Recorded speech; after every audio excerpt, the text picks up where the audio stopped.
Good evening. The school committee business session of January 12th, 2026 will now come to order. This meeting is being recorded and will be made available for viewing on the Methuen Public Schools website. I want to mention at the outset that Member Maxwell is ill tonight and will be joining us remotely via Zoom. We'll now have a roll call. I'll take the roll at this point since we do not have any other elected officers for the committee yet. And you know what? I'm just going to go right around the table. We'll start with Member Soroyce. Present. Member DiZoglio. Present. Member Keegan. Present. Member Willett. Yep. Member Donovan. Present. And Member Maxwell. Present. All are present and accounted for. We need a motion and a second to accept the agenda for January 12th as presented. So moved. Second. Motion is from Member DiZoglio. Second is from Member Keegan. Any discussion about the agenda? If not, we'll take a roll call vote. Again, I'll just go right around the table. Member Soroyce? Yes. Member DiZoglio? Yes. Member Keegan? Yes. Member Willett? Yes. Member Donovan? Yes. Member Maxwell? Yes. All right, that passes unanimously, so we have an accepted agenda. We're going to begin now, after the acceptance of the agenda, with our flag salute. I'll invite Dr. Golubsky to introduce the student who will be presenting the flag salute tonight. Sure. Good evening. I'd like to invite Erin Mackey, who is the lower school associate principal for the Timony Grammar School, to introduce Jeremy Solomon Taveras, who will be our flag salute student this evening. Good evening. Hit that button, Erin. There we go. All right, wow. I'm Erin Mackey. I'm the lower school associate principal at the Timony Grammar School, and I am proud to present Jeremy Solomon Taveras to lead the pledge tonight. Jeremy has attended the Timony Grammar School since kindergarten and is currently a 4th grade student in Miss Philly's class. When asked about Jeremy as a student, Miss Philly had these wonderful words to share.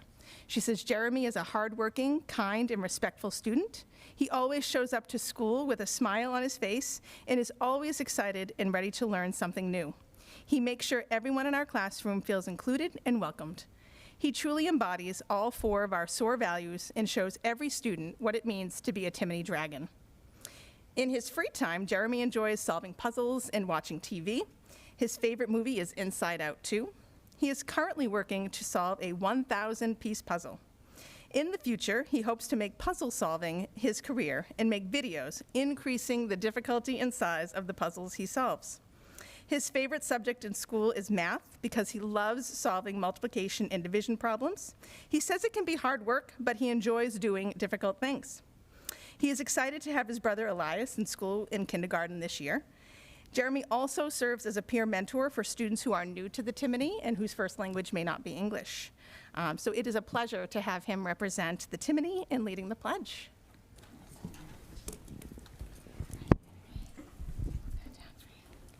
I pledge of allegiance to the flag of the United States of America and to the republic for which it stands, one nation, under God, indivisible, with liberty and justice for all. Nicely done. And now what I'll do is I'll ask us to remain standing for a moment of silence in memory of Anne Joubert Monroe, a former nurse at the Tenney Grammar School. She passed away last week. A longtime Methuen resident, she is survived by her husband Jim, daughters Jennifer and Justine, a loving extended family and school colleagues who remember her kindness, compassion, skill, and most of all, her ability to make anyone who entered the nurse's office feel welcomed, heard, and safe.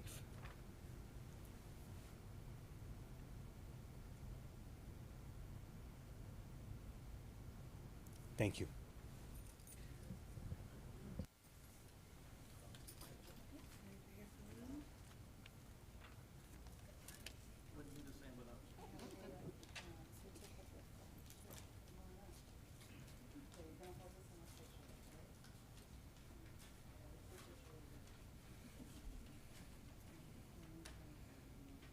Do you have a phone? You want me to take a picture for you with the mayor?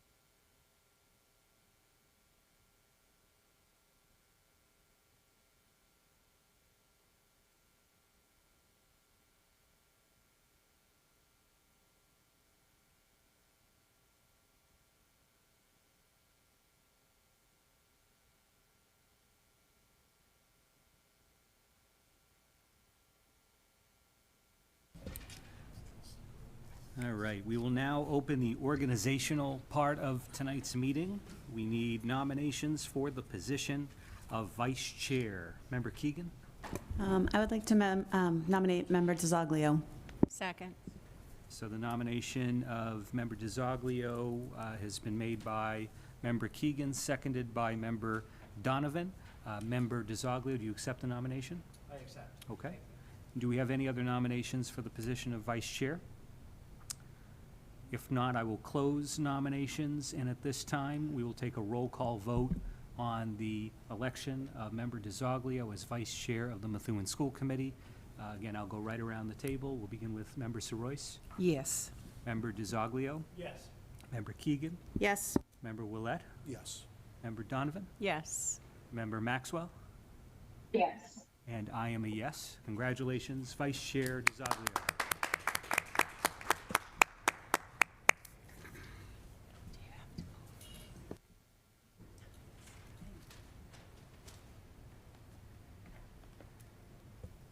I'd give you a handshake, but with your full hands, we'll do like an elbow bump. All right.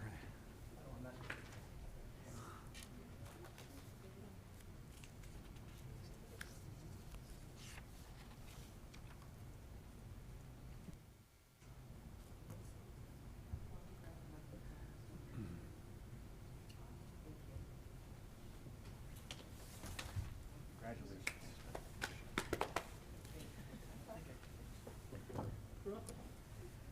All right. Now, at this point, I'll open up nominations for Secretary of the Committee. Do we have any nominations for Secretary of the Committee? Vice Chair? Yes, I would like to nominate Member Mary Beth Donovan. Second. Give the nomination of Member Donovan, seconded by Member Keegan. Member Donovan, do you accept the nomination to be Secretary of the Committee? Yes. Okay, do we have any other nominations? If not, I'll close nominations, and we will vote on Member Donovan to be Secretary of the Methuen School Committee. You know what I'm going to do? Vice Chair. Would you mind calling the roll? Not at all. In order, Member Sarois. Yes. Member Keegan. Yes. Member Willett. Yes. Member Donovan. Thank you, geez. Member Maxwell. Yes. Mr. Chair. Yes. Congratulations to our new secretary. At this point, we need a motion to appoint Acting Superintendent Lisa Golubsky-Toomey as the secretary to the committee. Just as a housekeeping note, this is a formality similar to my role as being the automatic chair. Do we have that motion and a So second? moved. Second. Motion from Member Saroy, second from Member Keegan. Any discussion? If not, we'll take a roll call vote on the appointment of the acting superintendent to be secretary to the committee. Member Sarois. Yes. Member Keegan. Yes. Member Willett. Yes. Member Donovan. Yes. Member Maxwell. Yes. Member DeZoglio as a yes. Mr. Chair. Yes. Unanimous. All right. At this point, yes, we'll. At this point, we will close the organizational part of our meeting, and we will move on to participation by others. I'll invite Dr. Golubsky to introduce our SOAR Award students. Sure, we'll begin with the SOAR Award for the History and Social Science Department. Our recipient is a familiar face, so Tayeb, if you'd please come up. And Department Chair Roger Lenfest was unable to be here tonight, so we'll have Principal Corrett read on Tayeb's behalf.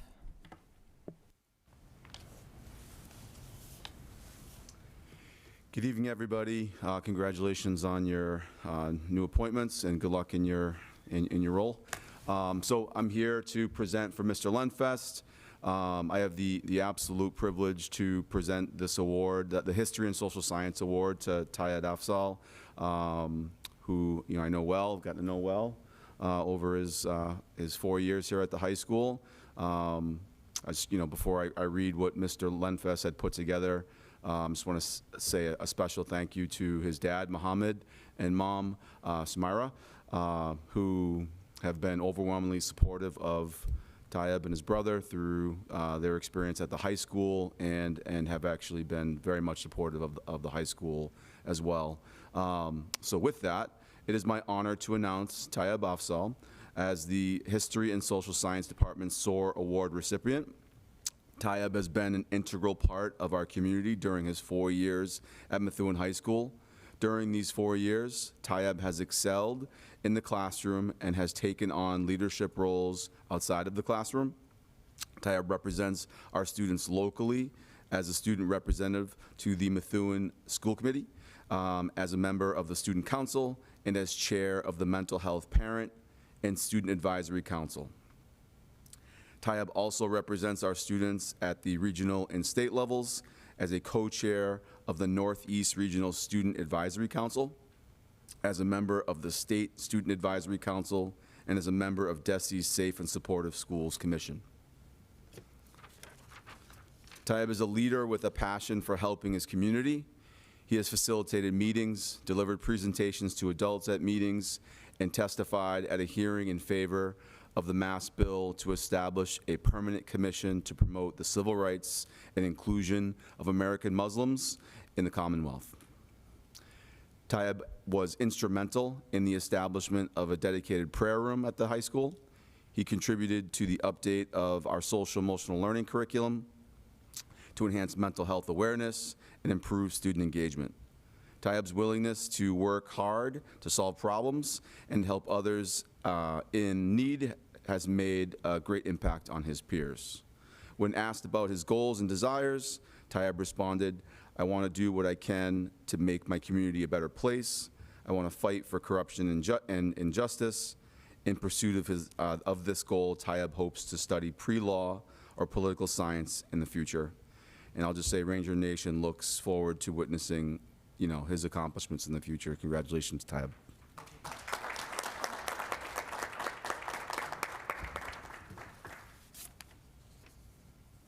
Hello, everyone. I promise to keep this short, but I like to keep my promises, so I guess I'll apologize now. I'm incredibly honored to receive this award.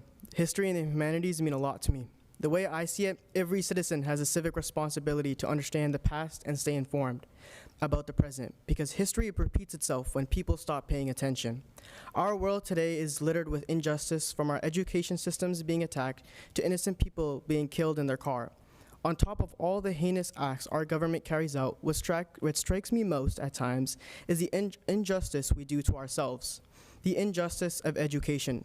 We can all do more to stay informed, to learn the names of those innocent people being deported, to know the policy that is pushing AI into school. Because through education, can we all unite and be better? I don't mean Facebook or Fox News. I actually mean both. I mean Facebook, Fox News, the Substack article and research paper, the government website. As hard as it is to believe, consuming content that might be deemed evil in your eyes or contradictory is actually important, because only when we look across the aisle can we meet in between. Education is the bridge that can connect us all if we are willing to cross it. And as a great mentor once told me, a quote from an Indian philosopher that goes by Jiddu Krishnamurti, "It is no measure of health to be well adjusted to a profoundly sick society." On to my thank yous. First, a huge thank you to Mr. Lenfest for supporting me and being there for me since freshman year. His dedication to his community is impossible to miss. To many of us, he's far more than just an administrator. I always joke that he holds the record for the most steps taken in the building, but he insists Jessica beats him, another building-based educator. Honestly, it's debatable. But what is clear is that he constantly sacrifices his time to help others. Thank you to the entire history department, to Mr. Cripps for teaching me with such heart, to Mr. Martelli for the deep conversations about the political state of America, to Mr. Brandt for making economics genuinely engaging, to Mr. Scammon for our insightful conversations. I also want to recognize others who hold our community together and have shaped me in meaningful ways. Thank you to Mr. Curette for being such an action-oriented principal, to Ms. Aronson, as in her first year teaching here, balancing 3 subjects, including AP Environmental, and doing it all with such dedication. To Mr. Crocker, who I consider a mentor, for the countless lessons I'll carry with me for my life. To Mr. Harris for always supporting me, to Mr. LaRock for believing in me, and to Ms. Melanson and Mrs. Brooks, 2 teachers who teach with immense passion. I don't say it enough, but thank you. And of course, thank you to my parents who support me endlessly, but also still remind me to do my chores. It's fair enough, I guess. I'm excited to continue my journey with history. I plan to study political science in college and pursue a career in law, focusing on humanitarian causes. I hope to take everything I've learned here and turn it into something meaningful. Thank you so much.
Okay, next I'd like to invite up Maureen Melanson, who is our CTE teacher leader.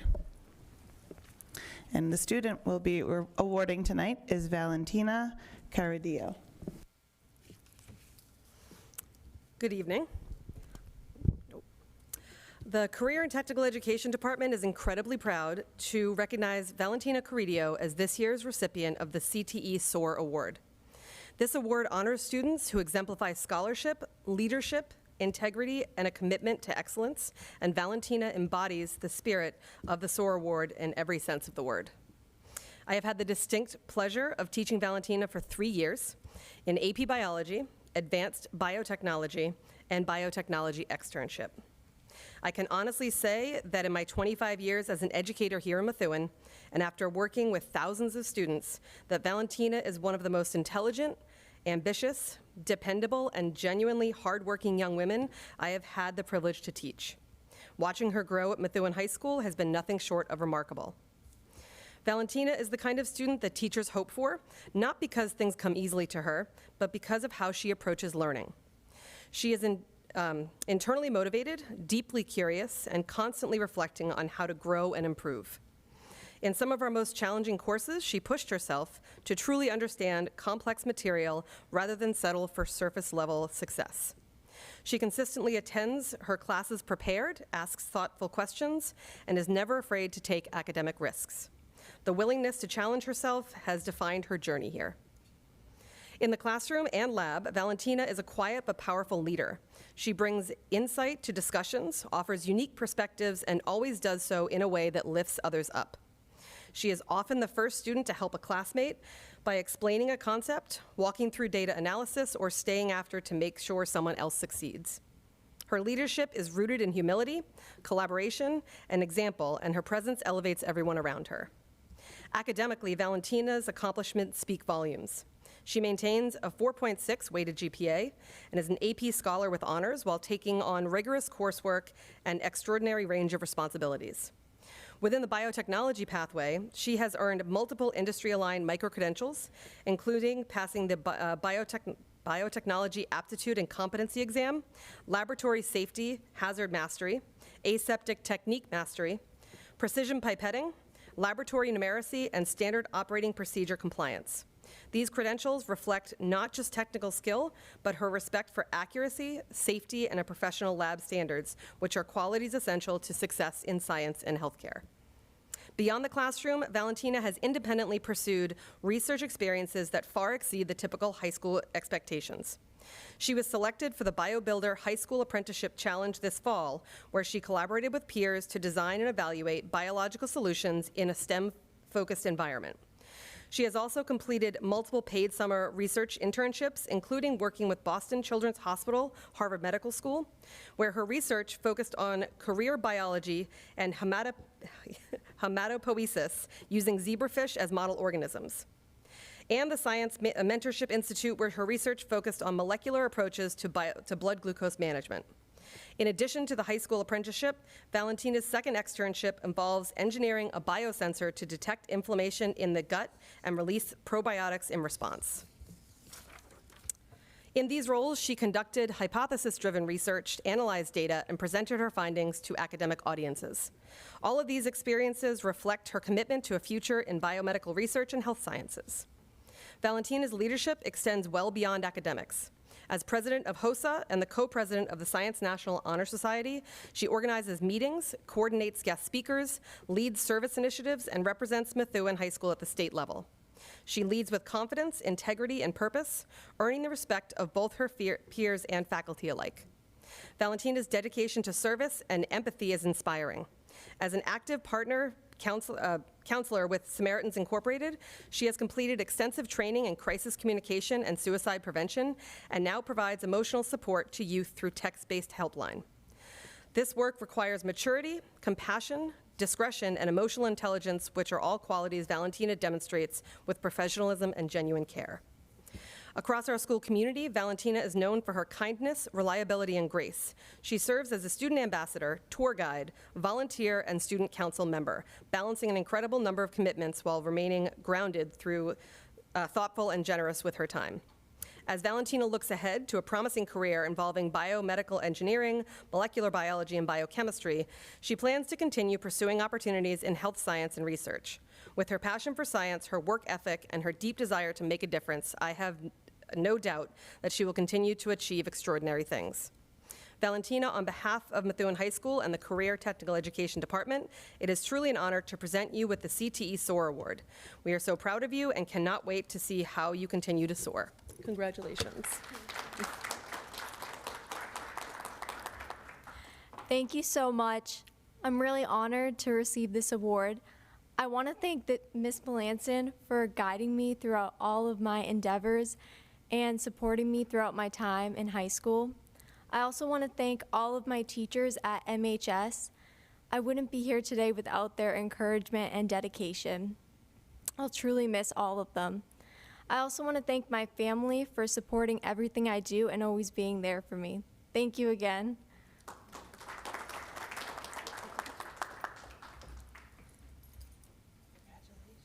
Thank you. Outstanding. Thank you.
Next on the agenda, I'll invite CGS Supervising Principal Katie Proietti to present her teacher recognition.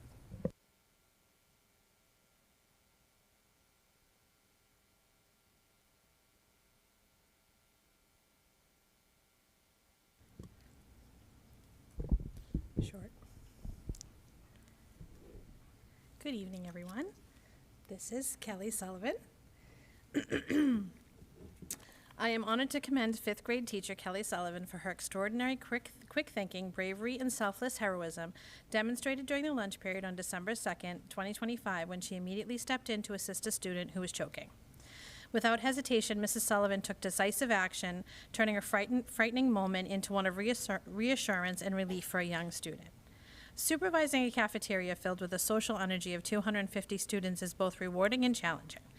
Unstructured social time is incredibly valuable for students as it fosters friendships, builds communication skills, and blankets students in a sense of belonging. Every educator who has had at least one lunch duty will share that with less structure comes some unintended outcomes. On this day, we saw an example of that as a student discussion of a TikTok challenge, which involved eating a roll of pressed fruit as fast as possible, became a perilous endeavor. This unsafe trend resulted in a sticky ball of fruit becoming lodged in one student's airway, obstructing his ability to breathe. Fortunately, thanks to the quick thinking of his best friend Donnie, who immediately alerted lunch monitor Dorcley Fiallo that his friend was choking, who in turn alerted Mrs. Sullivan, it allowed for rapid intervention and extraction of the fruit. Noticing the struggle and petrified look in his eyes, Mrs. Sullivan gave a strong thrust between the student's shoulder blades, finally dislodging the mass. Thankfully, the outcome can serve as an important reminder of both the power of awareness and the value of fast-acting, brave staff and students. The scary event also punctuates the need for continued vigilance against these harmful social media challenges aimed at innocent children. Within my 3 rewarding decades at the CGS, I've had the pleasure to witness the true magic of powerful teachers. They are the heroes who do the right thing when no one is watching, who instinctively place the safety and care of students above all else. It's a powerful reminder that teaching extends far beyond the classroom. In moments of crisis, caring, impactful educators like Kelly Sullivan become protectors, role models, and quiet heroes. As author Maya Angelou so beautifully reminded us, people will never forget how you made them feel. While providing enriching academic lessons are vitally important in the work educators do, it's often these moments of compassion, courage, and humanity that students carry with them for a lifetime. Through this brave act, Kelly showed students what it means to care deeply, act courageously, and lead with heart. We are grateful for Kelly and for all educators like her who ensure that our students are not only taught, but also seen, protected, and kept safe at school. Congratulations, Kelly. Are you sure? Sure. I just want to thank Katie for acknowledging me tonight, and it was really, thank you. Nice job, Cal.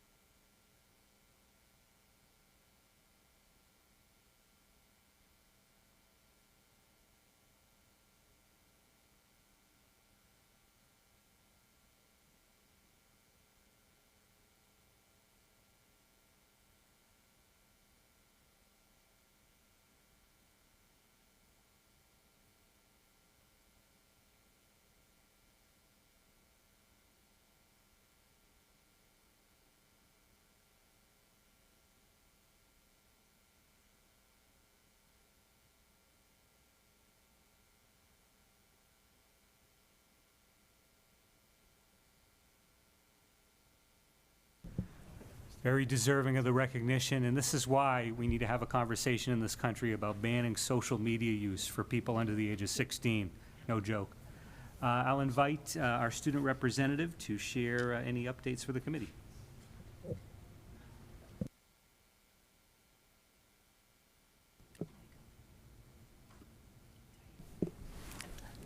Oh, okay, great.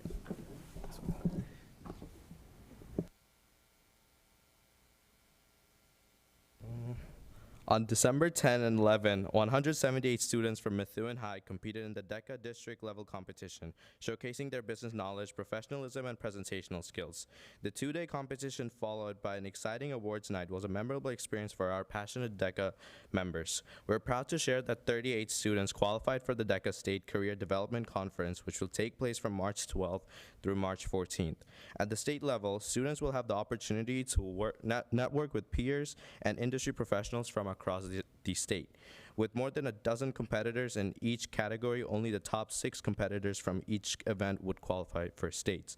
Senior Khalil and Junior Jake Fiore made MHS DECA history by qualifying first in their respective solo roleplay categories. We would also like to congratulate the following students for qualifying in roleplay: Joey Safi, Nadir Suarez, Jaden Tran, Cody Lambert, Zachary Capetta, Jackson LaPlante, Essa Khan, Hudson McCaffrey, and Brady Wen. In written events, we would also like to recognize Amir Gattas, Tenzin Mahmoud, Jacob Niang, Caden Wen, Damian Pellegrini, Type Zal, Lily Giard, Maya Turcantonis, Ciara LaRocca, Kendall O'Hearn, Alvin Wen, Joseph Nims, Savannah Al-Shabaab, Emily Duong, Sarah Fairchild, Catherine Billings, Sophie Capetta, Benjamin Benson, Luca Finicario, Ali Laterno, Alexa Martinez, Gracie Neal, Gabriela Guardo, Aviana Lopez, and Ariana Marchand. And for Quiz Bowl, Eric Delaney and Owen Riley. We would like to thank all our DECA members for their dedicated and hard work. We would also like to thank our advisors, Mr. Regato and Mrs. Thompson, for their guidance and support. The Methuen High Stage Door 22 is proud to be presenting a very renowned musical by the name of Mean Girls. Mean Girls is a very well-known musical/movie starring many diverse and iconic characters. Auditions have commenced on Wednesday, January 7th, and ended on Thursday, January 8th. Eagerness to audition for this popular musical was evident because about 35 students auditioned. Callbacks take place on Friday, January 9th. Stage Door members are very excited to find out who will be granted a lead role. For mock trials, this year's Massachusetts mock trial competition will start very soon. Methuen High's mock trial, supervised by Mr. Becker, has been preparing for competition against Phillips Academy as the prosecution team in week 1's preliminary trial that will be held in the School of Law in Andover on January 14th at 1:30. That's it.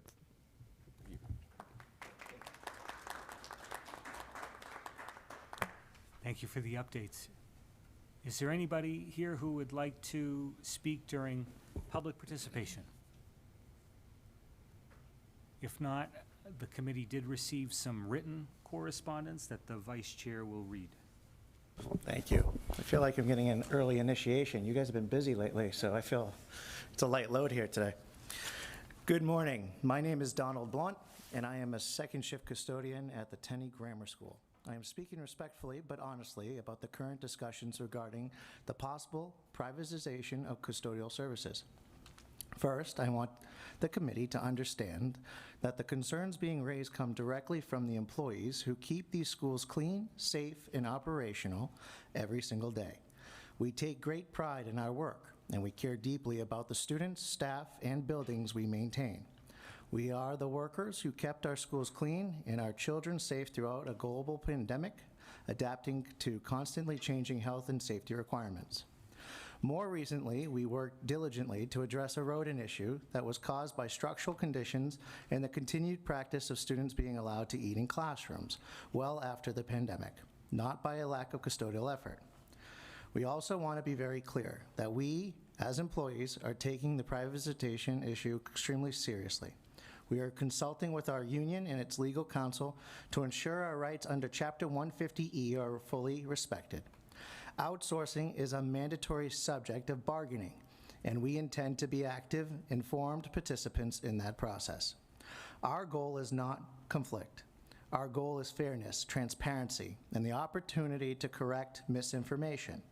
However, the close timing between public accusations and related to the rodent issue and sudden discussions of outsourcing has understandably raised concern among employees and created a serious perception of retaliation and fear within the workforce. I also want to address the belief that privatization custodial service will result in meaningful budget savings. If the district believes there are cost efficiencies to be found, those options should be explored in areas that do not jeopardize the health and safety of the buildings that house our community's children. Custodial services are not optional. Cleanliness, sanitation, and building integrity are just as essential as any academic or administrative function. Before outsourcing is considered, there should be a full and transparent review of past facilities and maintenance budgeting to determine whether the funds have been allocated and managed appropriately. It is unfair to target the workers who maintain these schools when misallocation or long-term underfunding may be contributing factors. Students and staff deserve safe, healthy, well-maintained buildings, and that requires consistent, accountable, in-house custodial staff. We are committed, experienced, and invested in this community. That level of accountability and institutional knowledge cannot be replicated by a private contractor. We are simply asking to be treated with respect, included in honest conversations, and given a fair opportunity to work collaboratively with the district and through our union representatives to address these issues without dismantling a workforce that has supported this district for years. Respectfully, Donald Blunt. Thank you. I believe that does it for public participation that we have printed for tonight. What I'll do is I'll share at this point a disclosure where, just in terms of submitting public participation in the future, you're able to do so. If you're not able to send, or if you're not able to make a meeting in person, you can send an email to Susan Shanti at scionti@methuen.k12.ma.us before 3 p.m. on the day of the school committee meeting. At this point, move on to the acceptance of minutes. We need a motion and a second to approve the revised minutes of October 27th, 2025. So moved. Do we have a second? Second for discussion. We have the motion from Member Keegan, the second from the Vice Chair. Discussion. Just point of information, I'll be voting present, as I was not present in those meetings. I will as well, Mayor. Thank you. There's no other discussion. We'll take a roll call vote on acceptance of the minutes. Member Keegan. Yes. Member Soroyce. Present. Member Willett. Yes. Member Donovan. Yes. Member Maxwell. Yes. Member DeZoglio is present. Mr. Chair. Yes. That is 1, 2, 3, 4, 5, There's two present. 2 present. Thank We you. need a motion and a second now to approve the policy special session minutes of December 11, 2025. So moved. Motions from Member Keegan, seconds from Member Donovan. Discussion? There's no discussion, we'll take a roll call vote. Member Keegan. Yes. Member Soroyce. Present. Member Willett. Yes. Member Donovan. Yes. Member Maxwell. Yes. Member DeZoglio is present. Mr. Chair, Yes. 5-2. Next, Passes. we need a motion and a second to approve the minutes of December 11, 2025. So moved. Motions from Member Keegan, seconds from Member Donovan. Discussion? There's no discussion, we'll vote. Member Keegan. Yes. Member Soroyce. Present. Member Willett. Yes. Member Donovan. Yes. Member Maxwell. Yes. Member DeZoglio is present. Mr. Chair, Yes. 5-2. Passes. Next on the agenda, we have staff reports. We'll begin with an update from the acting superintendent. Thank you. Just a quick update in the memo that you have showing that the MTSS revisioning team has launched by John Crocker and I. So that's the team of 31 staff members across the district that's really driving a lot of the work that's defined in our strategy plan. So more to come on that at the workshop. But I thought I would mention it now because many of the initiatives set forth by the subgroups of this committee have to do with bullying, SEL, mental health literacy, integrating the mapping for specialized programming, such as I-Decide or CPS, collaborative problem solving, also looking at chronic absenteeism. So that work is really important, and we're very proud of that group who is very dedicated to it. Also, we've started preparing for FY27, gathering figures from different departments, trying to get ahead of contracting, understanding our professional development and curricular needs moving forward. And just wanted to make a quick note with regard to the competency determination that we recently amended for the high school to align with DESE's expectations. There'll be 2 evenings coming up, one January 14th from 5:30 to 7, and then January 21st from 4 to 5:30 in the cafeteria, where myself, Principal Corrett, Ms. Bozak, other building and district leaders will be available if parents have any questions as to how specifically their child may be impacted by the change in competency determination. And also to put on everyone's radar, on February 5th will be the Portrait of a Learner community event, where otherwise known as the Vision of the Graduate, will be articulating and putting out to the public ideas for what we believe, we being the students, staff, community members who have already participated in this project, believe a graduate from Methuen High School should know and be able to do. So we're very much looking for community participation. That's at Nevins Memorial Library, February 5th from 5 to 6:30. Thank you, Dr. Golubsky. Any questions for the acting superintendent? Member Willett? Thank you, Mr. Chairman. Through the chair to the superintendent, the accelerated repair program application status, I think at the next meeting, if we could have a full update, if we need to involve the legislative delegation on this. This is money from the state. I know it's very competitive. I know it's a long process. Haverhill was able to obtain it, so I want to have us either marshal our resources or get the latest status of what's going on. Okay. Thank you. Sure. Member Maxwell? For those watching at home, could you explain what the MTSS is? Yes, so MTSS stands for a multi-tiered system of supports. So that makes sure that all of our students are supported to achieve in really all aspects of their education. So it could be academic, behavioral, social, emotional supports, but we're tailoring our education to what students need through intervention, whether it be Tier 1, Tier 2, or Tier 3. which indicates the depth or frequency of the intervention, and how we can best support students. So this isn't new to Methuen Public Schools. MTSS has been around for a while.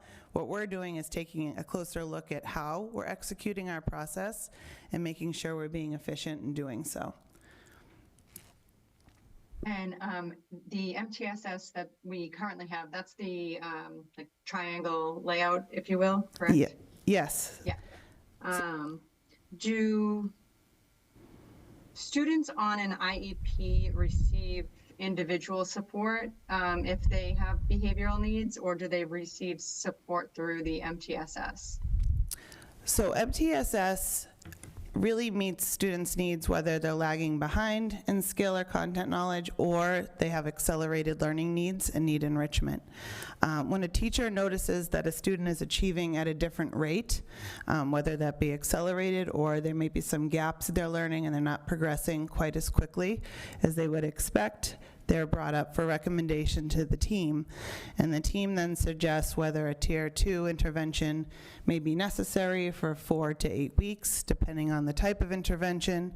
Progress monitoring is undertaken, and from there, we might go through other interventions or go to Tier 3, but that is separate from special education. So sometimes it's the case that a student has moved through various tiers of the process and is still not progressing where we think they should be, and at that point, a recommendation may be made to test for special education. But the student's IEP, which would be designed through the special education process, is different from the MTSS triangle, as you described, which is still. Yeah, sorry. Yes, That was yeah. the best way I could describe it. You're right. So Tier 1 is known as what we would expect all students to have access to through just their everyday learning, accommodations, which we're actually working on tomorrow. In our leadership meetings, we're redeveloping our DCAP plan, District Accommodation Curriculum Plan, so we're working on that. But Tier 1 is really for everyone. Tier 2 is more intense, Tier 3, more frequent and intense, and then special education is separate. Okay, and how much time do teachers have to meet to discuss students that may be involved in like a Tier 2, Tier 3? Like, what's the current structure for staff and admin to cover a case so that everyone's informed? So that's what we're working on developing now. So we actually are working with Metamorphics. It's a company to develop a platform to help gather this data, track progress monitoring, and it'll really expedite the communication between all parties. So less face-to-face time will be needed. So that's what we're working on right now. So this will be in its full form, ready for release next year, and we're in the early stages of tearing it apart to rebuild. And you said that was my next question. Metamorphics is the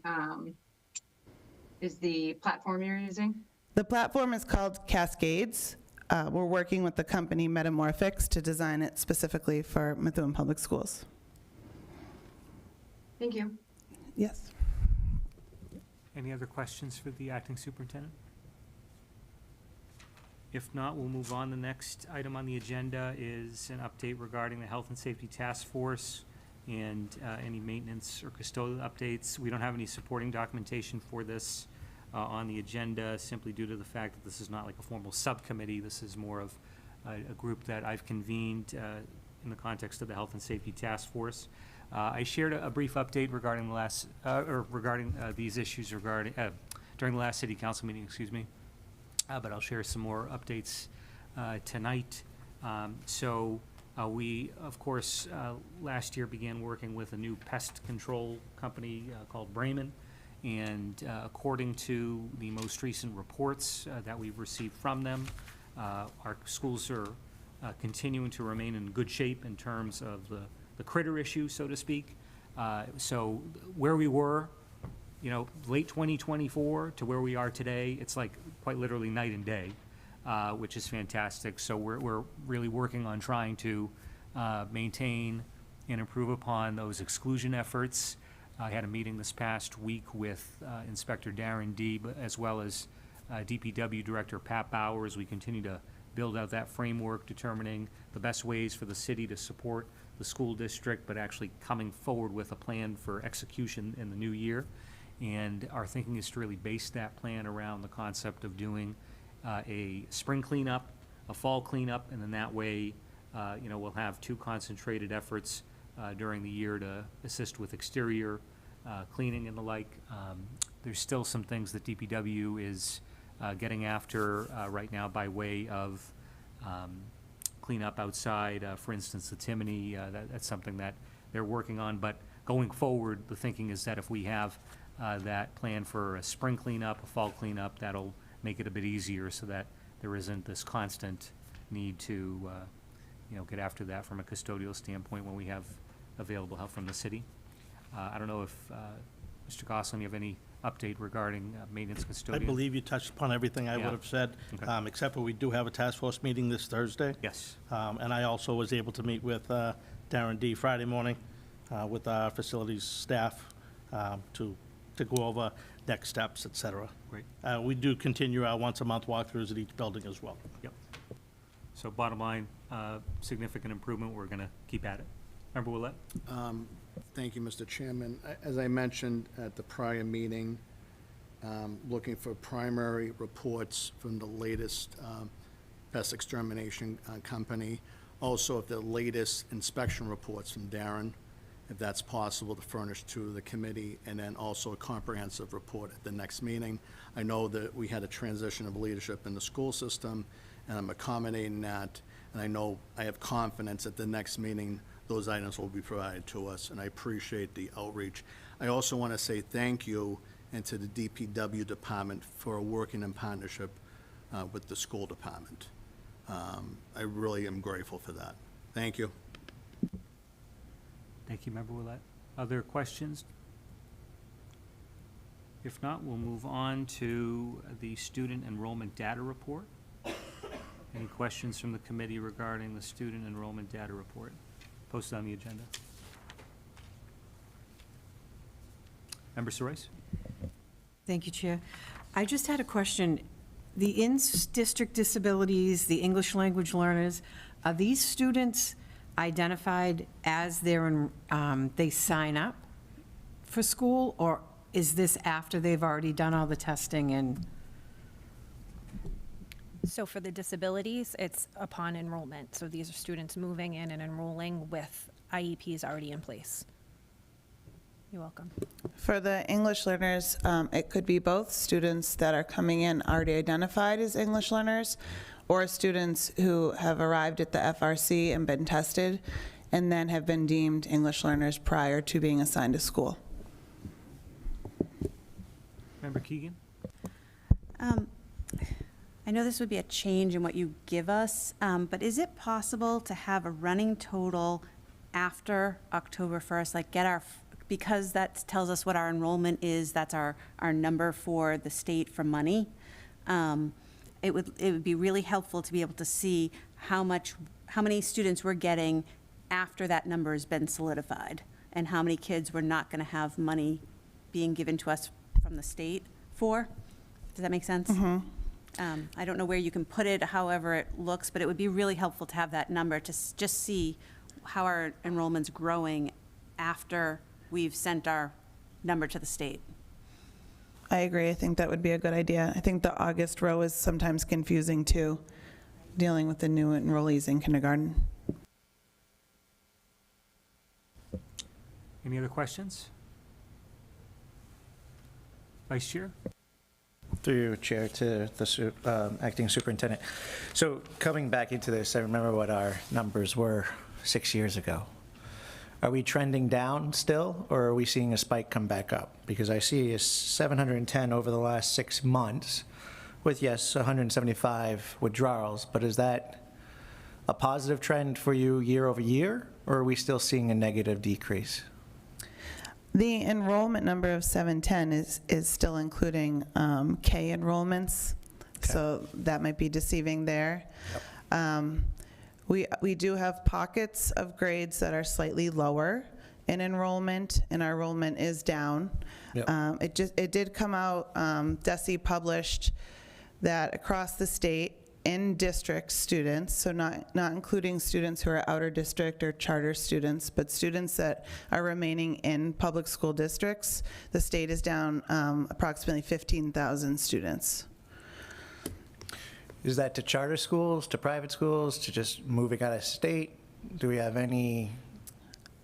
There's nothing across the state or the Commonwealth that could speak to that quite yet. We know interest in vocational school is high, but it's capped. Homeschooling, I've seen, that goes through my office, I have seen a slight uptick in homeschooling. Certainly not enough to speak to the entire decline. Yeah. But as you know, Methuen has a high churn rate, so we often do see students unenroll and then enroll back, sometimes the same student.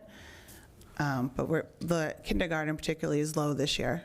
From homeschooling, though, they're still counted towards our enrollment numbers, am I correct? Well, they're in district, but we're not serving them. Okay. Right? Can I also get a number on how many are being homeschooled? Sure.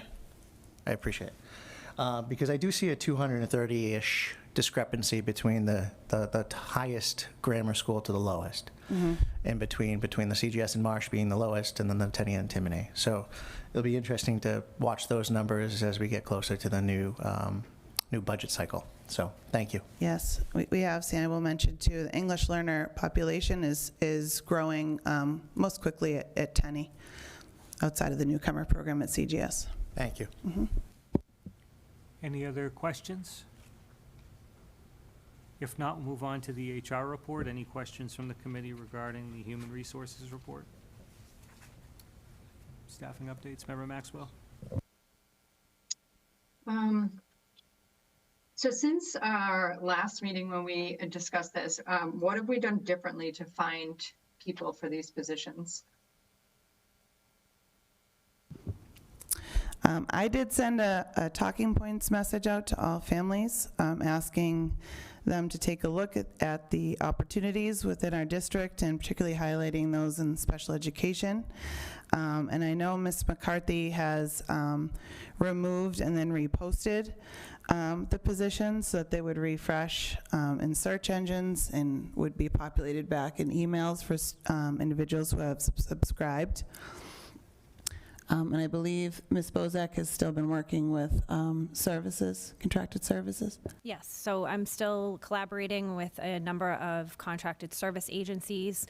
I will share that we have had a couple of interviews for special education teachers, specifically for the Pathways program at the Marsh. We have one candidate that is in process with us right now, so until that's finalized, I can't communicate anything beyond that. And we have another applicant that's in the interview process with us. I did just look, and I don't see a message from you regarding the positions. That I don't know if maybe I'm just a lower school parent and you sent it to a certain targeted audience, but I just wanted to take a quick look. I believe I sent it December 30th, and I can share it No, with you. I was just taking a look. I was just updating you. How many, so I noticed that there's 9, does this mean that there's a contracted person in these rooms right now? There's 9 pathways for the sub-separate and lower school at Marsh, and then 8 at Branch Street for foundation sub-separate. Does that mean that these classrooms don't have those teachers in them, or that you have contracted services in there with them? So there are a number of classrooms where, similar to last year, we are providing a model where we have a special education teacher overseeing 2 classrooms with the additional support staff in there. So some of those classrooms are being serviced that way. Okay, so a special education teacher is overseeing, and then the teacher beneath, underneath The her program is assistants are in the classroom full-time. The special education teacher is between the 2 classrooms. When the special education teacher is not in, say, classroom A, one of the program assistants is taking the lead, but under the supervision and guidance of the special education teacher. Okay, thank you. But so right now, these positions, they are They are open positions, or I'm just confused by the word contract. They are open positions or they're contracted right now? They are open positions. So at the preschool right now, if I believe off the top of my head, we have 6 classrooms where they're being covered by 3 special education teachers. So a pair of classrooms, special education teacher between them. But those are open positions still. So if we ever had a candidate and we were able to fill one of those open positions, we have it in the budget for that special education teacher. I believe, too, it happened last week that we received an application for a program assistant for a position that was already covered by a contracted service individual. And so what we're able to do there was then hire the person who applied and release the contracted service person. So we're considering positions open and that we're taking applications for all. Where it says contract, that means that we do have someone in that spot for the time being. Okay.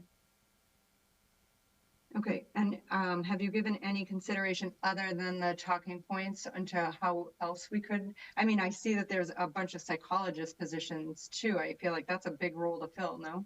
It is a big role to fill. Again, we're going through the same processes where, we're posting, reposting, we're working with a number of agencies. We have contracted with a number of individual people, but they're going through the private contract and not coming on board as an employee at this time. I gotcha. Okay, thank you. Vice Chair?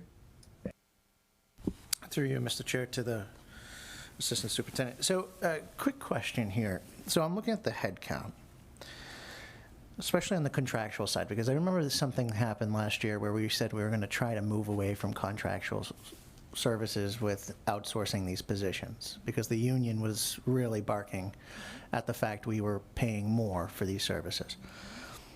Has the union assisted in filling any of these roles through retirements or part-time, or they're outside of school programs that they're a part of? I know a lot of them are with universities. I'm just looking here. I just feel like 50 head count on 14 positions throughout the district, and Branch Street being the highest number here, it looks like, when it comes to some of the contractual services. Where are we lacking? Like, is it staffing firms? Do you need better opportunity with universities? It just seems like 63 total head count still halfway through the year. Blatantly tell me what's the problem. There are not enough certified or qualified candidates out there that are applying for the positions. Even some of the staffing agencies or the agencies that we're contracting with are unable to identify qualified, certified people to put forward to us. Do we have anyone in these full-time positions that could bring on student teachers for their ability to get certified? Because I think that meets the criteria with the state if we bring in student positions to fill for their hours with an oversight of an FTE. Have we thought about that, or is that something we have not explored? We have explored that, and we have partnered with certain universities or colleges to do that. Again, are the people out there that are going into these fields and into these positions, and they're not there right now. We have a very close relationship with Mary Mac College School of Education, particularly the special education portion. They come and tour our schools regularly, and I know we meet with Dr. Welby often from there. We also work with UMass Lowell, Riviere. This is another problem across the Commonwealth. In this particular area of education, there's a real need.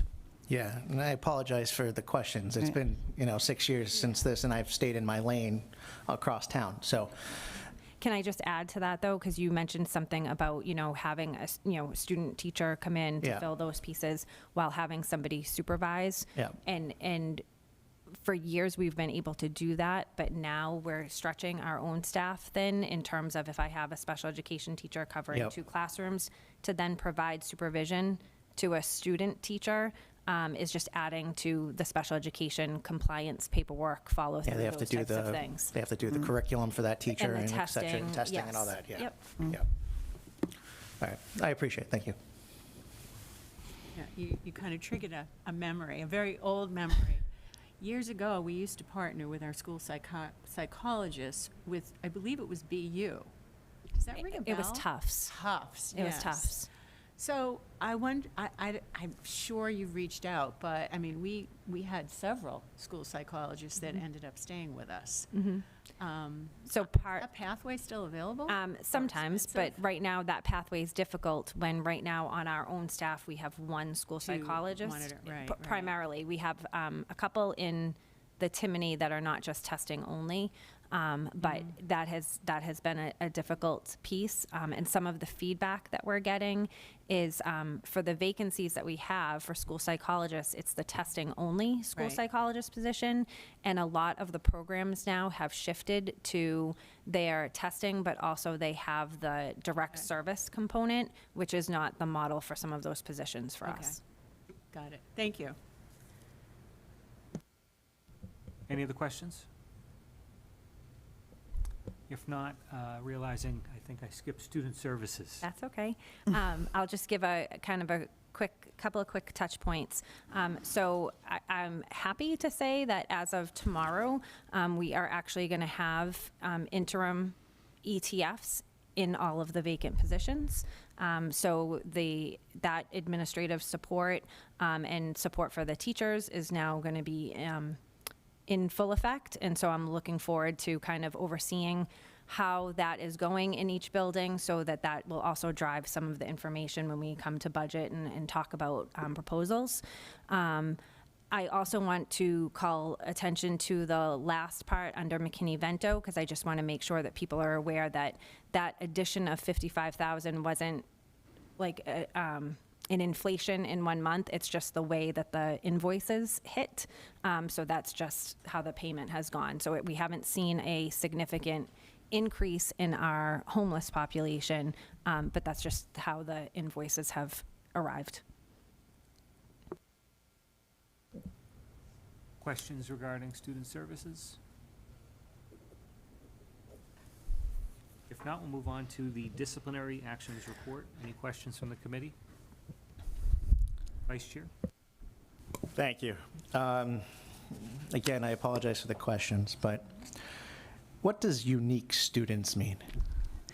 Well, first I'll say this report has a new look to it. We had been operating off 3 different grids, so I tried to compile it into one. Okay. So we do have some students who have fallen into this category more than once over the course of the year. So unique students mean individual students. Okay, so it's. So whereas, for instance, whereas there have been 32 incidents at the Timony, that involved 29 unique students, meaning 3 of them had been crossover between multiple incidents. So just trying to give you a scope of how many students within the population are receiving out-of-school suspension. Okay, so based off of all of these incidents leading to out-of-school suspensions, I mean, I see criminal weapon, I see alcohol, drug, and vaping. All of this is underage and also, again, criminal in my opinion. If a student in K through 8 is doing drugs, vaping, or having alcohol, I'm assuming the police are involved? Well, and I will say in those categories, those are DESE recognized categories. Okay. So we report them as such, and that's what gets sent to the state. And so, right, for instance, weapon could be a number of different things. It might even be something as simple as like a novelty keychain that had a sharp end that resembled a weapon. Depends on how things are used, whether classified as weapons or not. But yes, primarily you'll see that our out-of-school suspensions come from the fighting or attacking category. And so to define that, to add clarity to that, the fight would indicate the both parties. are reacting or acting physically toward one another, and attacking would be the one-sided. How many of these lead to expulsions, if any? 0? Very few. Because we don't expel, correct? No, we have. We have. We have. Yeah, I mean, primarily surrounding felony charges or things related to that, but certainly not common practice. So when we have students fighting and attacking and disrupting at the high school or even in these lower schools, because I'm looking here at the CGS, it's a lot of students, and it could be the same, it's 113 unique students, so that means that multiple times could have happened with that person, right? If I'm looking at those numbers correctly, 233, they could have had multiple situations, correct? The 233 in that category are incidents that teachers or administrators have entered into Infinite Campus for an office discipline referral that did not result in out-of-school suspension, so it's something more minor. Correct. So those 233 are separate to the 56. Right, exactly. Correct. But that 113 could be that same student multiple times under that 233. Right. Yeah. So at what point does a multiple situation lead to an OSS? It depends on the infraction. So depending on the severity of it. So if it has to do with class avoidance on multiple occasions, that may be different than instances of insubordination or swearing. So they really try, in terms of the non-OSS resulting incidents, it's not that those aren't handled, they're just not handled with OSS. And then in the OSS category, sometimes there could be a substantial amount of time that's passed between, and the infractions could be very different from one another, could have different triggers. What we're trying to really look at is not the outcome of the situation, as of course we are, but what was the impetus for that action to take place. So what was the lacking skill, what was the context, what was the trigger that we need to work on with that student to avoid the outcome, particularly with the repeated behaviors. Because I'm looking at the CGS as an example, or even the high school. You know, a third of the population of those schools, if you base it off of just the statistics, is in a behavioral situation. So if I look here, 233 and 56, okay, so roughly 270, that's a big chunk of students out of that 989 enrollment. Even though it might be the same person, but I'm using the statistic, a third. So what are we doing in the lower schools that are combating these things? Because these numbers, in my opinion, are a little high. I don't know what the year over year or the month over month, again, this is the first time I'm seeing this report, but these seem high. Well, we do want teachers, administrators to enter an Infinite Campus when there is a situation that they consider a behavioral infraction. For instance, those that don't lead to OSS, we do encourage teachers to enter, because then we're able to see if there's a trend in student behavior. So some of those aren't necessarily concerning because they may have happened once or twice over a year and didn't result in OSS, which was more serious. But we do have, we've been really leaning into collaborative problem solving. And so we have several staff trained throughout the district to be coaches, and now we've moved into the third echelon of trainers. And so that helps adults work with students to kind of de-escalate, find the root cause of the behavior. We also have tier 1 or teams where sometimes it's more minor behaviors that happen really frequently. And so we have teachers that can pull aside a student and kind of work with them and figure out what is it about this place, this one class, this one context that's leading to the behavior, to find the root of it.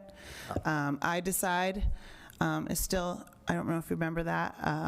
It's an education program for students who may be caught with drugs, alcohol, vapes, but more of an educational program to figure out why and understand why that's important not to do or have. Is that the one that they write an essay about what they got caught? If I were Might be a part of it, but it's more of an education program. We used to have people come into the high school. Now we have some counselors that are trained to work with students. The last question I have, and I apologize for the questions. where does bullying fall under here?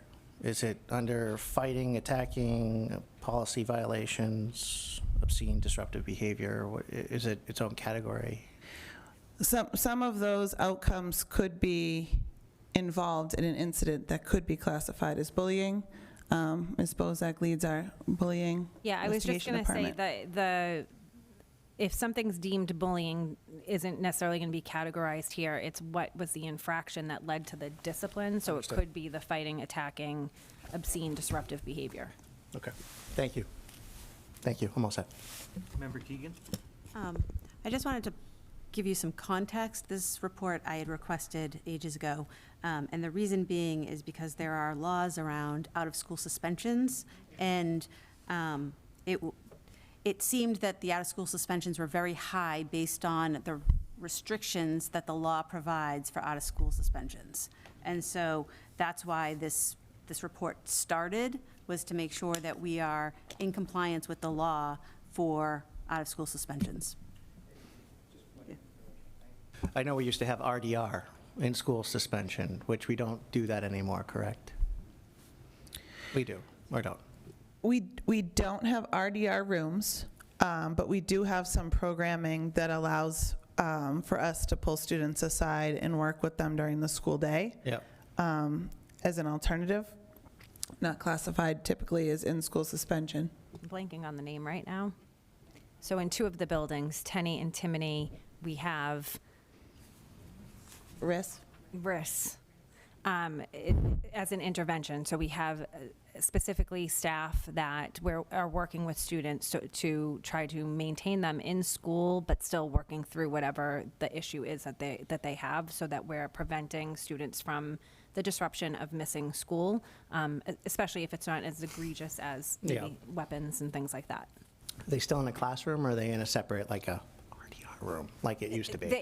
They're pulled into this separate space, but that risk coordinator is collaborating with the classroom teachers so that we're not missing a So beat it's- with their curriculum, and then helping them transition back in. And it's to repair the relationship too, Yeah. so that if there was a difficulty with the teacher and the student because of that infraction, that risk coordinator works to repair that relationship as well. Thank you, all set, thank you.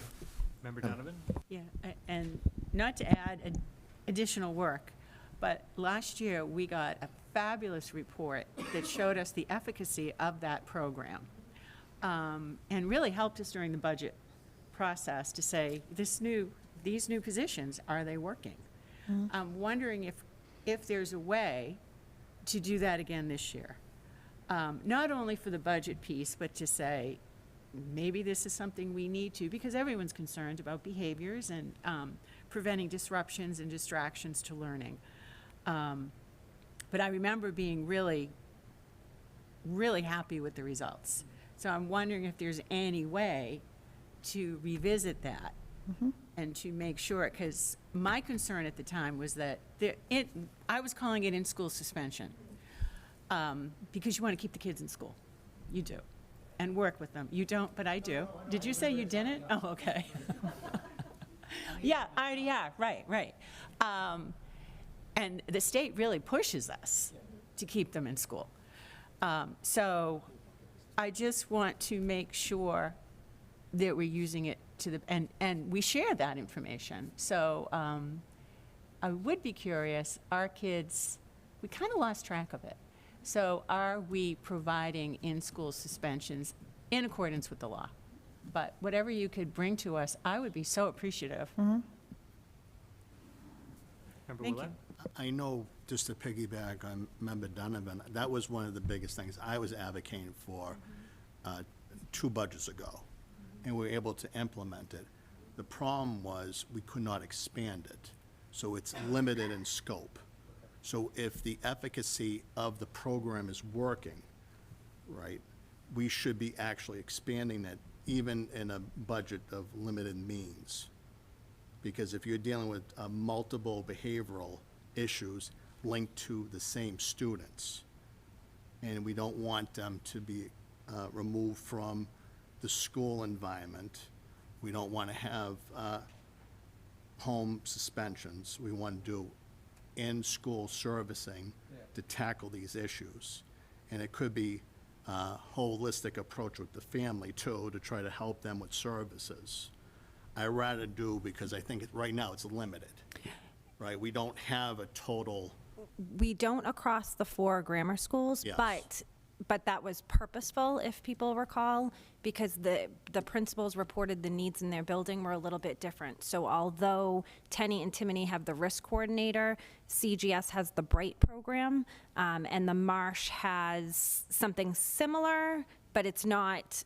So everybody built their school building supports around the needs of their building. So it wasn't wholesale across all 4 buildings, because that wasn't what the principals had requested and advocated for. but I thought that was an additional budget request that we had to take off the table in the initial round of cuts. Like, I'd have we to- kept status quo. There was a request for Okay. additional, as I thought. I could be correct. I'd have to go back and look, but Because if it's working, the program's working, and we're talking about like bullying prevention and talking about discipline, and we're dealing with the small universe of repeat offenders. I hate to say that, repeat offenders.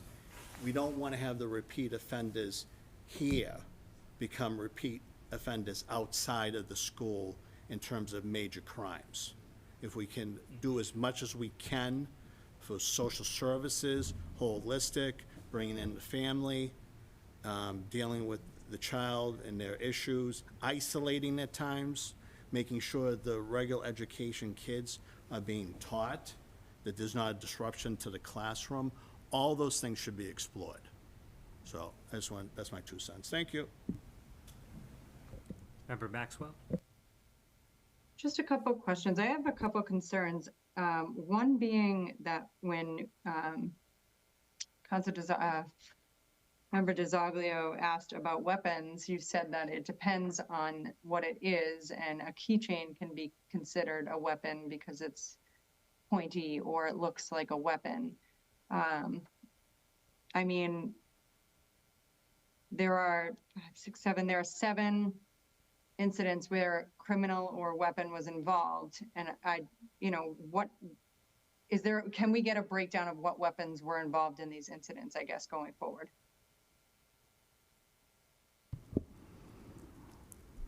So you'd like a description of what the weapons are in that category? I mean, just simply because it's weapons, I'm just curious to see what kind of weapons the students are bringing into the schools, I know I'm not going to ask you to break down fighting and attacking or obscene and, disruptive behavior. I think that's a lot of work, but just because there's 7, complaints, and what are we categorizing as weapons? Okay, sure. And then my other concern is is there a structure to how you inform administrators to report these incidents? Because, the Tenny and the Timony, I feel like, have pretty low numbers. And I'll stop there and ask my next question. Okay, yes, there is a structure. There is still some subjectivity within that structure in terms of how an associate principal is coding a certain behavior. So every year we do need to do some calibration work, and especially as I think we saw in the first discipline report for this year, the Timony had very few categories quantified, and that's because the coding just simply hadn't been entered yet, even though the narratives were in there. So there is a cycle that the associate principals go through to codify the actions in accordance with the DESE recognized categories. Okay, so it's the it's the associate principals that are the ones kind of given. Yes, yep. So the office discipline referrals go into a queue for the associate principal to review and work on. And then when the situation or case is closed, it's quantified and cleared from their queue. Okay. And then my final question, and bear with me because it may seem confusing at first. I know in the past we've been told that bullying cases that involve fighting between both parties, even though it may be, you're bullying me, I've stepped up a couple times to an adult, now it's self-defense, but if they fight back, that's technically considered fighting. Is there a way to break down a portion of the bullying maybe after the other, or are those already categorized in, because wouldn't bullying be categorized as other handbook policy violations? I told you, bear with me. Am I making sense? We're with you. We're with you, I think. Okay.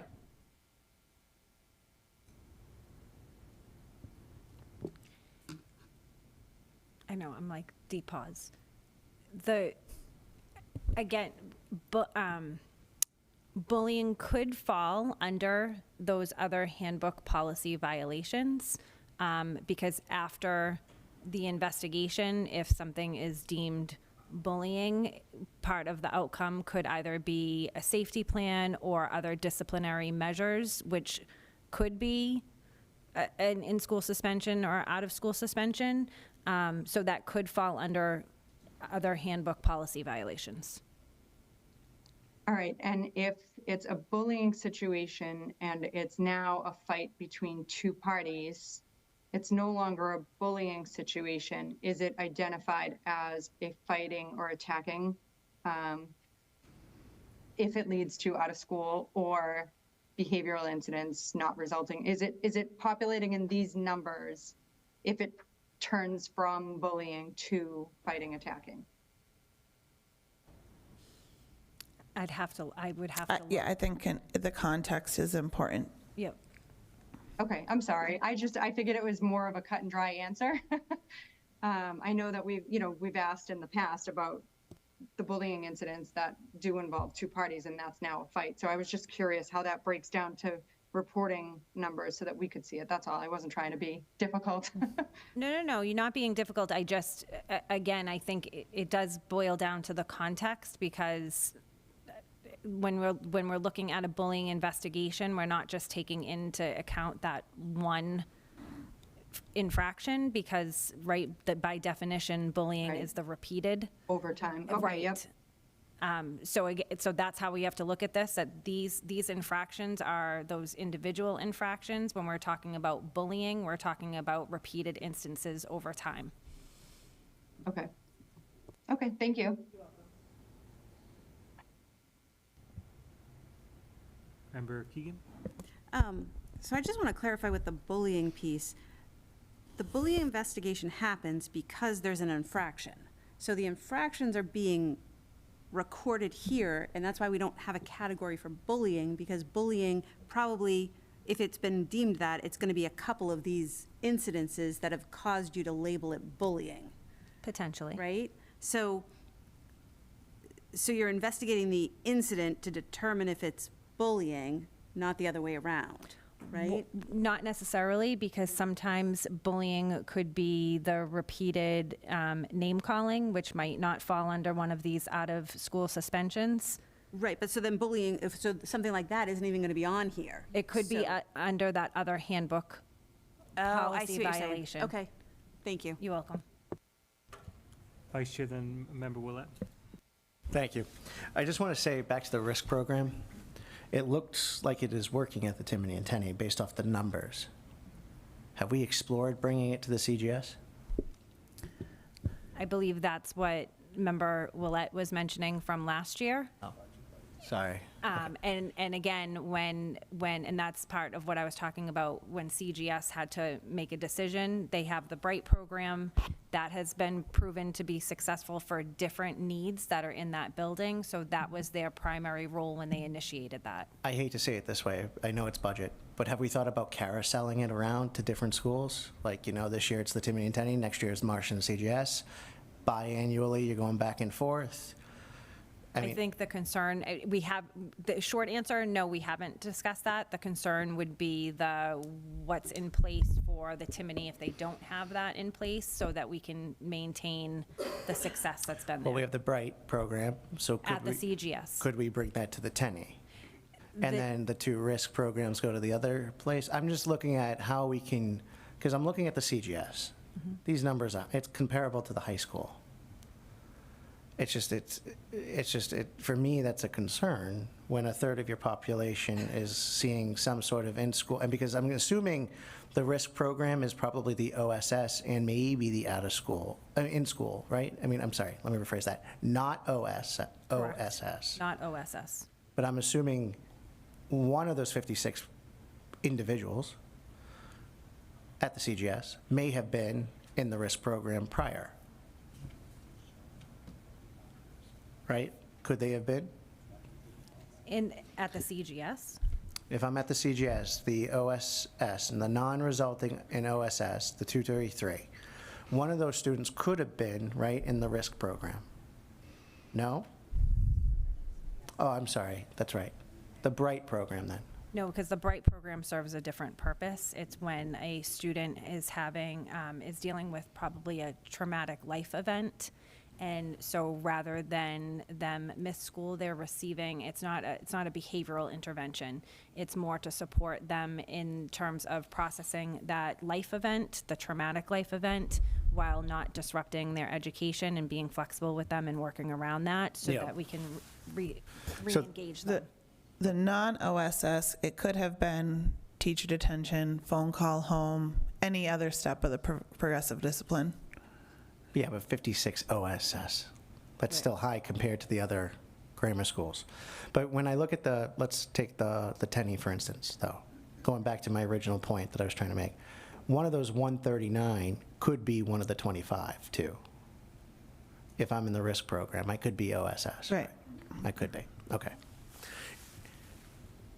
And that 81 unique students could be part of that 22 unique students, too, correct? Is there a way to zero in on actually how many students, even if they're duplicates? Or is that a little too much data? Can you clarify what you're looking for? So I was trying to show you how many individuals, Yeah, so like John over the Doe, course of the year had been. Yep, John Doe told the teacher to go have a good day. Gets a non-OSS. Okay, yep. Gets a phone call home, detention, whatever. Yep. During detention, he throws the desk around, breaks a lamp, whatever it is, he gets OSS.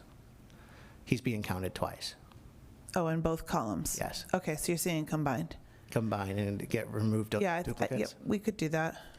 Because I think that will paint a different picture. Right. Here, if there's duplicates. I'm assuming that is the case, that there's duplicates. Yeah. Thank you. Any other questions? If not, we'll move on to old business and other pending matters. I'll invite Member Donovan to share an update regarding the superintendent search and the RFP process. Okay, I don't know if Ms. McCarty has arrived yet. I thought I saw her. Okay, she's in the back, but I hope she hears this. Kudos to Ms. McCarthy, who has really gone out of her way. She worked tirelessly with the city's purchasing department. I know, Mayor, you were involved in some of those discussions. There were some tweaks made to the RFP, and she has communicated them all very consistently to the committee. As a result of those tweaks, we know that the bid award is being moved back to Monday. The bids are due. I apologize. The bids are due now on Monday, January 26th, as opposed to today, with our expectations that we'll be able to award them, or whatever we decide to do, on February 10th. She has reported, oh, here she comes. She has reported, I think we're up to 20 people looked. 20 companies did look, some that we had researched ourselves. So I, again, want to applaud Colleen for the work she did with this. I know it got tedious at times, but you're getting us through it. Thank you. That's it. Thank you, Member Donovan. Any questions? That's a long one. Vice Chair? Just being new to this, and I really haven't publicly said anything about this situation. So, to the committee, I know you guys went through an RFP process to look for a new superintendent.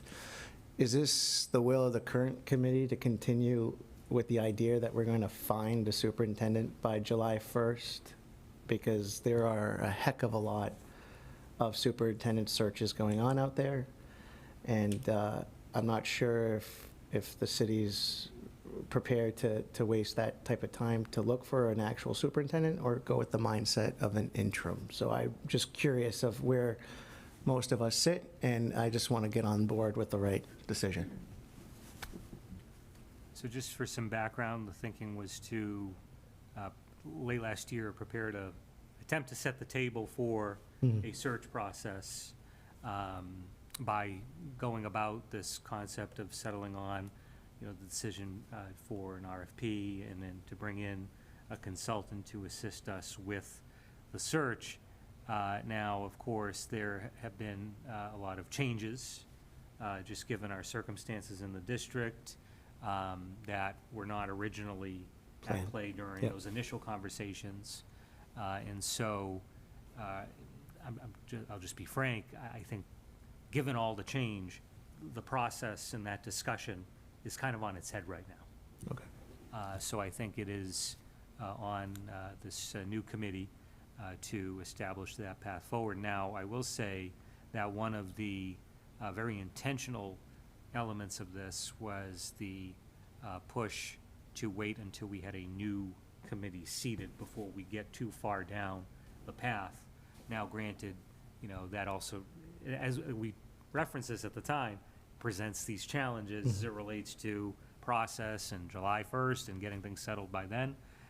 So, this is really a decision that the committee collectively has to make in terms of whether we, I don't want to say switch gears entirely, but, explore the prospect of an interim appointment versus anticipating that we'll be able to navigate this process to get to a more permanent solution, given the fact that there are so many other districts doing the same thing, and they are, in many cases, significantly farther down the path in terms of a selection process. So that's something that certainly I'll open up for the committee for discussion, just in terms of where folks are at, given the fact that this is on the agenda as an update regarding the superintendent search, the RFP process, and the like. I think it's appropriate to have that discussion.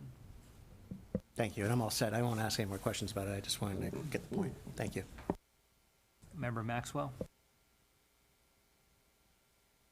I just want to say thank you, because I did send some concerns to Colleen, and you did get right on that, so I appreciate that. I did have some questions regarding the insurance portion of it. I know that you don't need the certificate before we hire the firm or whatnot, but the certificate piece of it really, it's not professional services related. It's kind of more like a construction contract where it has auto coverage, and there's a lien holder and umbrella insurance and all that. So I was curious about that. And then, well, I guess I'll stop there first.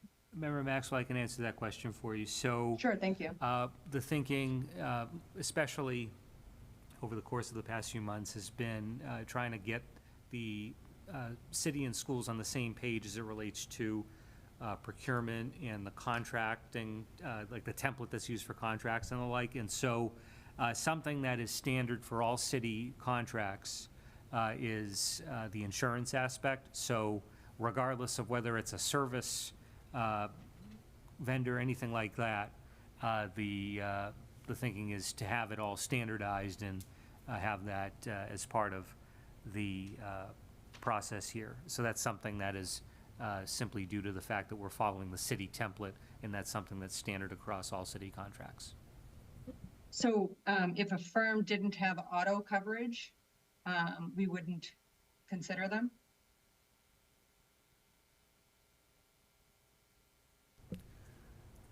I mean, I guess it's a good question, but again, I think the goal is to get at some consistency from a process standpoint, but that's something that we can follow up on with you, Member Maxwell.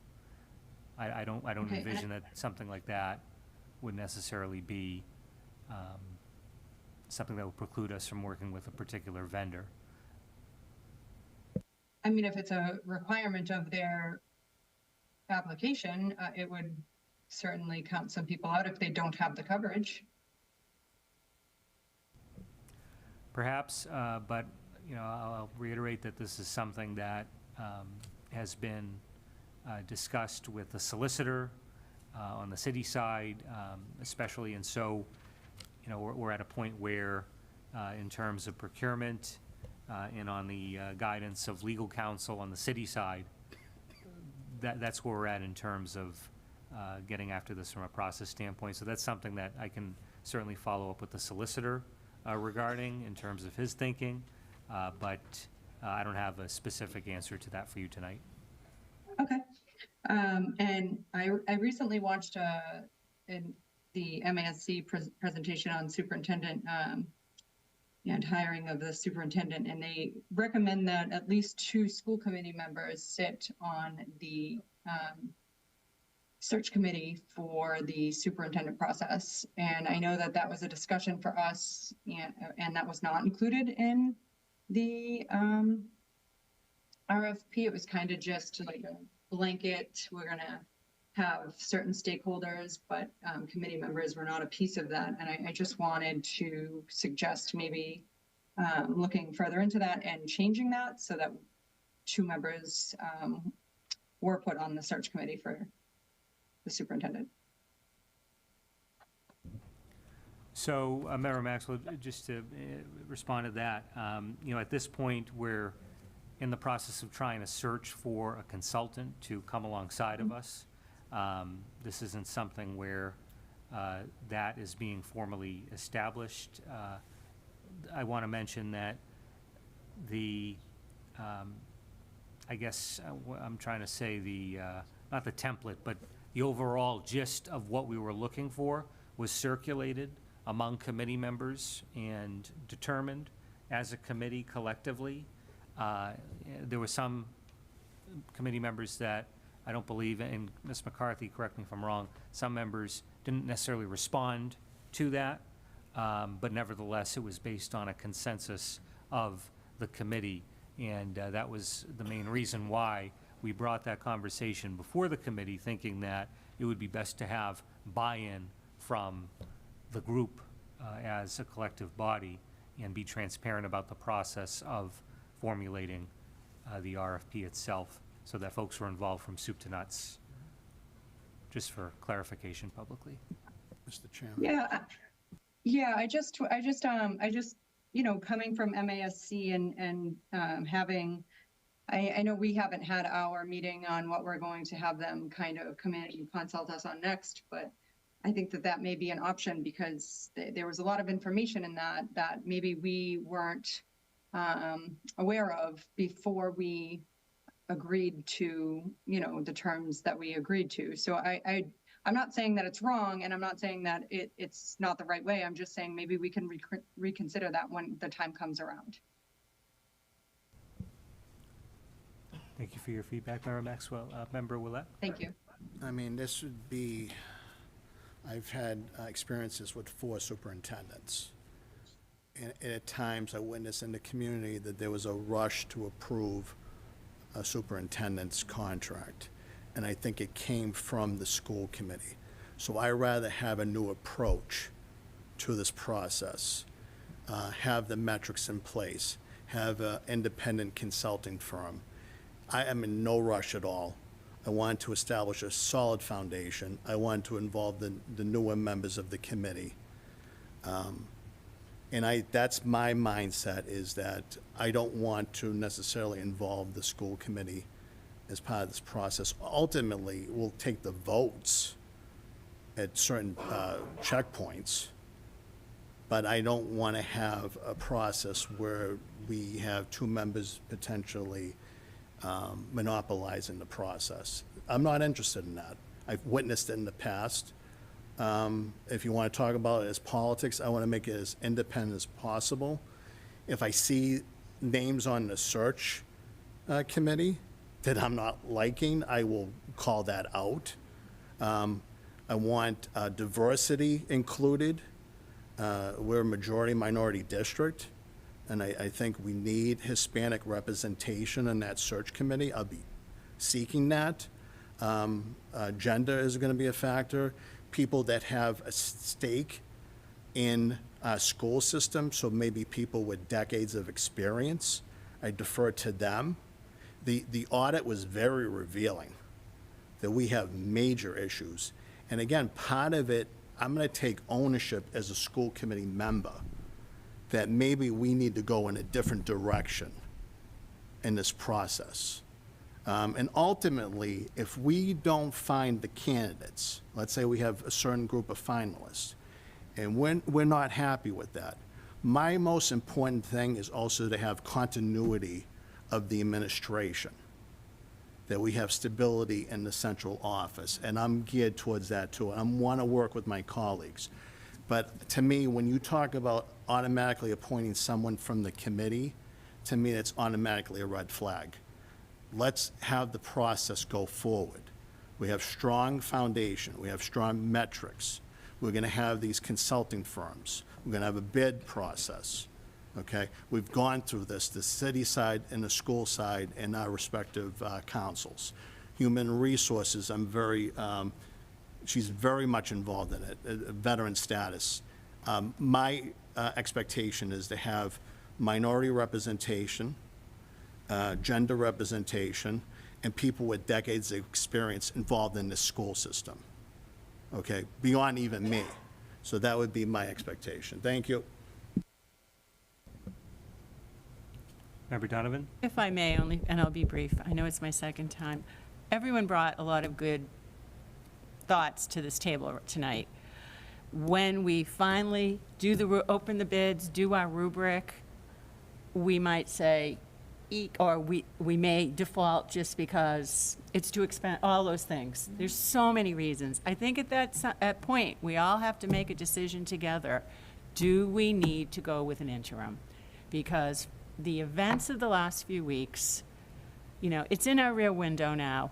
However, I think it's going to be difficult, and I can share, I got called by a couple of different people or friends of people saying, hey, what's the process like? Because I always wanted to work in a gateway city school district. Those people aren't returning my calls now. So I think we need to be honest about that, but while moving forward, at some point, we're going to reach a date where I don't think there's any going forward. And I know folks are, I think it's really hard to work in this district right now, right? And thank you for alluding to that about our central office. That means a lot. So at some point, we're going to have to pull the plug, and I believe, as a body, and decide how do we move this district forward with an interim, and what criteria do we use for that? It's out there, like the elephant sitting in the corner over there right now. Look at some people turned when I pointed, so. Right? So I think we need to consider that, and maybe that date is when we open the bids and we do our rubrics and say, not what we were hoping for. We took a good risk, but maybe there's a reason for that. So thank you. Thank you. Vice Chair? The only thing I'll say is I think there's only two people sitting here that have actually gone through that process in the past. And I will say the mayor was part of the last search committee as a resident, and I was on as vice chair, actually, of the school committee in that situation as well. A lot of similarities, unfortunately, to that situation 7 years ago.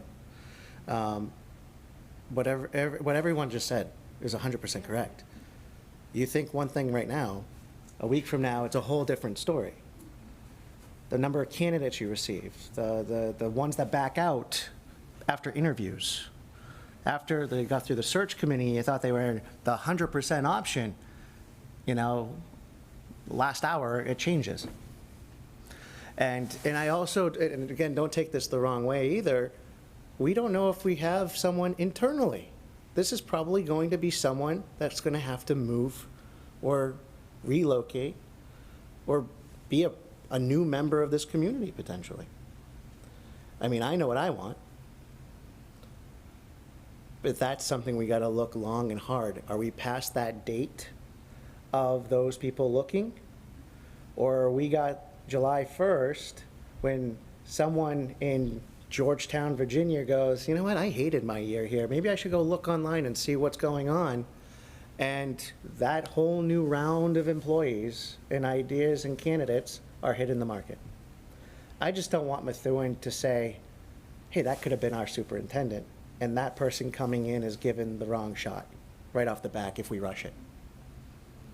So what we think today could be different tomorrow, and in a year from now, we could have been saying, why did we even have this discussion? We knew exactly what we wanted to do at that point. So just throwing that out there. And we also weren't anticipating that when we began this discussion, that certain actions would be taken that would scare away a lot of the... I voted no. And I'm just saying, I just wanted for the record, I voted no, and that veto stayed. So thank you, Mayor. Member Willett? I also want to emphasize is that I had multiple conversations with school committee members that indicated that there were not any other candidates in the field. So, and then I heard in Wilmington that there were multiple candidates running for the superintendent's position.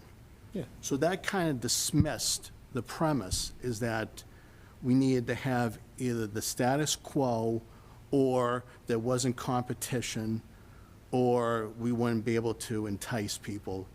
And I'm in no rush to do anything at this stage other than go through a process that I pledged to the voters in Methuen. Let's go through that process. But I was told, again, you needed to do status quo. People are not applying elsewhere. And then all of a sudden we heard, oh yeah, there's a ton of people applying in different communities and they were finalists in nearby Wilmington.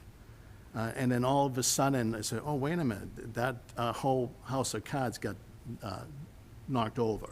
So I understand, I think the fact that this is not preordained, like in Methuen, people would say, oh yeah, that vote is preordained. They went into a back room and they decided what they wanted to do. I think the fact that we haven't made a final determination on anything at this stage is healthy. It shows that a community, we're going to be open and transparent during this process. So that's the only thing I hope people glean from tonight. Just a point of information, Mayor. And I know Member Maxwell has a follow-up. Yeah, So we'll hear from Member Keegan, we'll hear the follow-up from Member Maxwell, then we'll have the Vice Chair. Thank you. Okay. Hold that thought. The other thing I want to point out is that most people who are going to be a superintendent, if we're going to get somebody with experience, they have contracts that they're in right now, and they have requirements for giving their notice to their current district. And those are typically in March. And so we're running out of time to get people who will have time to give their notice. And so I do feel like we're heading into an interim situation because we don't have enough time to do the search and get somebody and give them enough time to give their notice to their district. I just don't think there's enough time between now and March to do that. So that's where I'm at. A follow-up from Member Maxwell? No, my only follow-up was just to thank you for actually having this conversation because Member Willett actually reminded me of the first conversation we had regarding this and why we came to the consensus of not having our committee members on the search committee. So I appreciate that. I did kind of push that to the back of my head. So I would say that I still agree with the process that we originally chose. Thank you. Thanks for listening, though. And then the last point, Chair. I agree with you. The Wilmington situation is very similar to what happened to us 7 years ago. A lot of it went down in August. And those decisions and the RFP process went out in October, and then, candidates had interviews in October and November, and the decision was made in November. We're in January now. And so, again, as Member Keegan mentioned, a lot of those people are like, I'm not deciding to leave. My contract's another year and a half. Come July, that John or Jane might be saying, yep, that might be a better opportunity. What I'm worried about is we get someone that's not being rehired in a district. And then that comes with its own problems potentially. And I don't want to go down that route right now. I think we need to give a fair and open opportunity here like we did 7 years ago, which, again, if I recall, no school committee member was also on that search committee. They waited until the interviews. I don't remember any school committee Yeah, members in that. there was none. And if there was any, it would have been Sue Nicholson, and it wasn't. So there was zero on that school committee. So I just want to say, again, different timelines. I agree with you, but they also went with someone in a different state and who was never a superintendent. So I'm putting that out there in Wilmington. They went with a person from Nashua, an assistant superintendent. All right. We'll move on. Next item on the agenda, we're going to move on to new business. We need a motion and a second to approve the Methuen High School dining room improvements. So moved. Second. Motion's from Member Keegan, the second is from Member Soroyce. Discussion? We have Mr. Friday here. Mayor? Oh, we have Bob Friday here from Food Services. He'll go over what it is, but really he's looking at really upgrading the cafeterias, starting at the high school. I think it's important that you guys at least vote to support this so we can move forward. That's why I had the approval put on there. But he'll be able to give you the soup to nuts explanation of everything he's looking to do. You're on, Bob. You need an extra set of hands?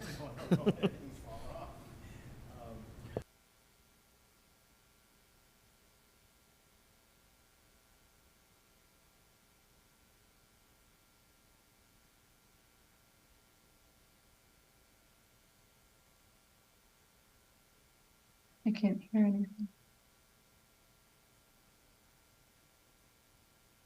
I can't hear him. How's that? Oh, that's better. Thank you. I forgot to push the button. But we replaced all of the walk-in refrigerators and freezers at the CGS, the Marsh, and the Timony School, and that was this past summer. We also purchased the new food service van for our deliveries for our satellites that replaced a fairly old van that we were using. During the holiday break, this past holiday break, we made some improvements in the high school cafeteria over the serving lines. The serving lines, when it was originally designed, it's extremely dark if you've ever been there during lunch. So I added track lighting over all of the lines where we can actually turn the heads of the lights to highlight menu boards and the different entrees, and it made a huge improvement. I mean, the students are really even recognizing the change, which is awesome. This summer, I plan to, there's plans in the works to replace the serving areas of all of the grammar schools. Most of them are very outdated. A lot of this stuff doesn't really function well. It doesn't allow us to add variety to our menus. But the most important project I want to talk about, the goal is this February vacation, I would like to modify the high school cafeterias. This has been about 1.5 years in the works. I've been working with the high school administration and the principals. We've met several times. This is probably the 6th or 7th revision of the plans. So the plans that are in your packet now are the ones that are the most finalized, but it's ready to go, and we're just looking for approval. It's really gonna, it replaces all of the furniture. The existing furniture will be distributed to the grammar schools. The grammar schools' furniture is ancient. We're constantly buying seats, the plastic seats for the tables, and because the kids sit on them and they spin and they loosen them up and that whole bit. So I've done inventory at the high school and the grammar schools, and we can incorporate all of the tables that we have here, and they're in much better condition. The new tables and chairs will be branded, so we have a lot of the Methuen, Rangers logo is on it. We've added trash receptacles that are all branded. The paint scheme is we're still using the Methuen blue. but we incorporated the black and the white that's in the logo of the Methuen M throughout the cafeteria, throughout the dining room. Thank you. We'll hear questions from the committee. Member Keegan? I just have one question. I think it's a great idea, and it looks fantastic. My only question is a 6'2", 250-pound student going to be able to sit in those chairs? Because currently, they can't sit at those tables.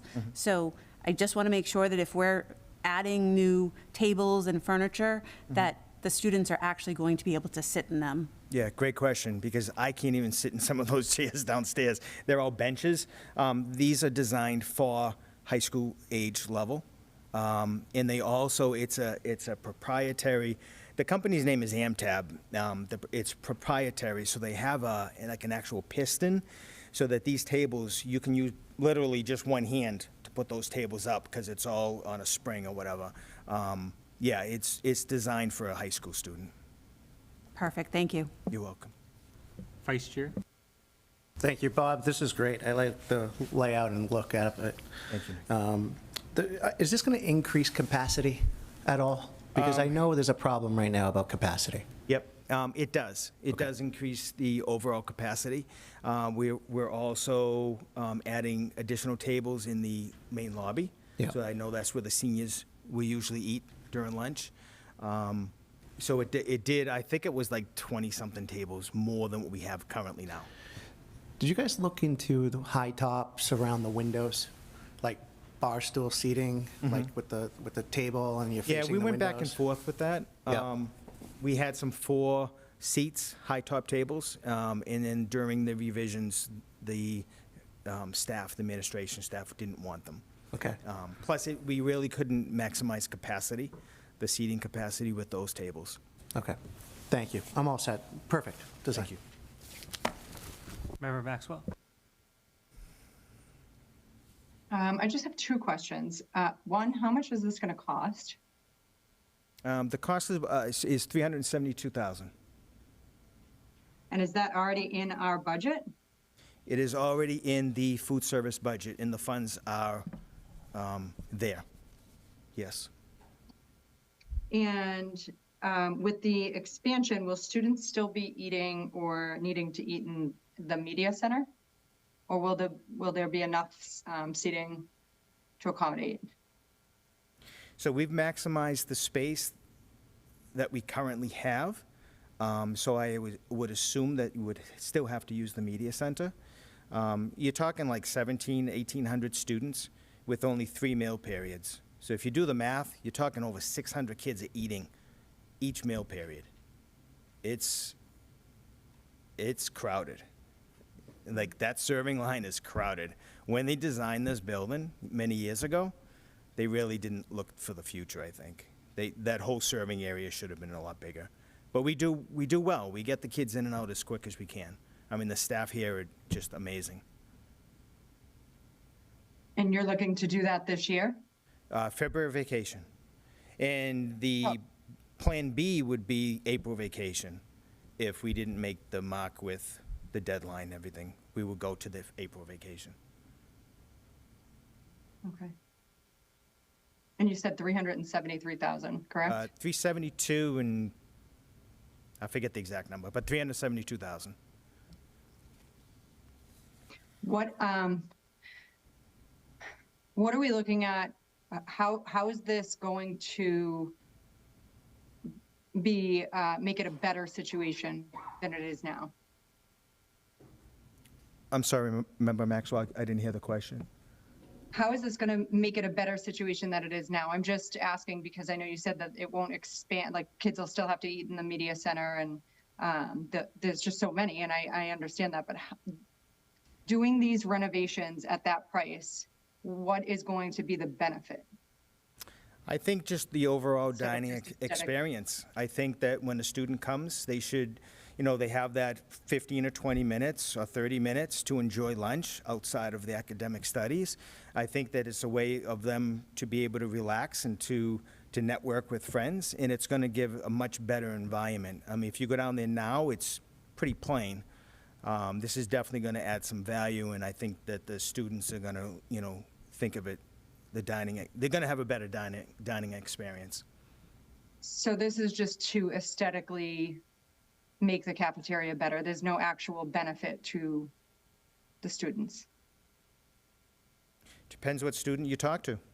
I think most students, after I just seeing think the plan, $370,000 is a lot of money to spend on something to make it aesthetically pleasing when it's going to serve no real purpose.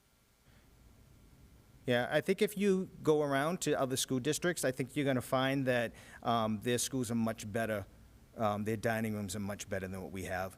And I want to add value to the program, and one way to do that is to invest back into the program. I have the funds, and the requirements, the USDA requirements, is that I invest those funds back into the dining program to improve it. Those funds cannot be used for anything else except to improve the program. And we have the funds available, and more. So I'm looking to, the 5-year plan that I have scheduled. The high school was first, and then we're going to do all of the grammar schools too. Because the schools are outdated. I mean, they really are. The cafeterias especially, they're old. And if I can make a student's life better by enjoying lunch for that 20 minutes, sitting in a nicer table, in a nicer, branded room with the logos and the colors, and I think it's definitely going to be a much better value to do this. I do think it's beautiful. I just want to say that I do think it's beautiful. I just think with the budget crisis that we're facing, I'm just hesitant. So, but I do think it looks beautiful. You have to remember that the food service program is funded by the USDA, so we're not part of the school budget and we're not part of the city budget. I'm with my own budget, almost like our own business within the school system. So we have those funds, like I said. In fact, when we were reviewed a few years ago, Desi So the came school district doesn't fund, I'm sorry, I'm confused by that. The school district does not fund the food services program? They do not. Nope. I am a separate budget. I create my own revenue by supplying breakfast, lunch, and supper to different satellites like the YMCA's and daycares and St. Anne's Home. And so I create and generate my own revenue and manage my own funds. So we have the money, like I said. Desi, when they were here a few years ago, we were told that we need to spend those funds. So that's my plan. So I've replaced, multiple ovens, new kitchen equipment. We've purchased a new food service van, like I said. We're investing back into the program to make it the best program that we can possibly have. And one of those things is to give it a good image. And I think that this dining room would definitely do that. Great, thank you. Thanks for answering my questions. You're welcome. Do we have a second on moving the question? I was going to just We have anything make else? some comments. but Anything that's else? okay. I was going to make some comments, but that's okay. We haven't had a second to move the question, so, Yeah. Member Willett? Just very briefly, so just some points of clarification. The millionaire's tax is contributing to this process of free and reduced meals for kids, plus the federal government, which I think everyone is on board with that because we don't want to have any starving kids. Secondly, the media center, people are on IEPs and they have anxiety and sensitivity issues. So that's the reason why they're in the media center. So I just want to make sure people are aware that because they're in the media center and they're eating lunch, they are on IEPs and they have anxiety issues, just that clarification. Thirdly, I think we really need to be aware of the plant because it's almost like the broken windows theory. If you have broken chairs in a corner, kids are going to disrespect that environment. Adults will disrespect an environment. If there's like a broken window or a graffiti or something dilapidated. I think if we refurbish and refresh that environment, and then also the secondary benefit of that is that our grammar schools will be beneficiaries of this furniture. So it's not going to be just discarded. I think you do need to invest in times. And I think, again, like talking about refrigeration and making sure we're closing egresses and furniture and things of that nature and making things comfortable for the kids, because they're like 6'2", 200 pounds, 250 pounds, football players, wrestlers. Those are going to be factors. So I don't have a problem voting. I'm going to move the question. How's that? In the interest of unity. There we go. All right, let's take the vote. So Roll call? To vote on moving the question. No. Yes. Yes. We also could just go ahead and vote on the whole thing, but we did technically have a motion and a second to move the question. Okay. So you were. We need a roll call because of Zoom.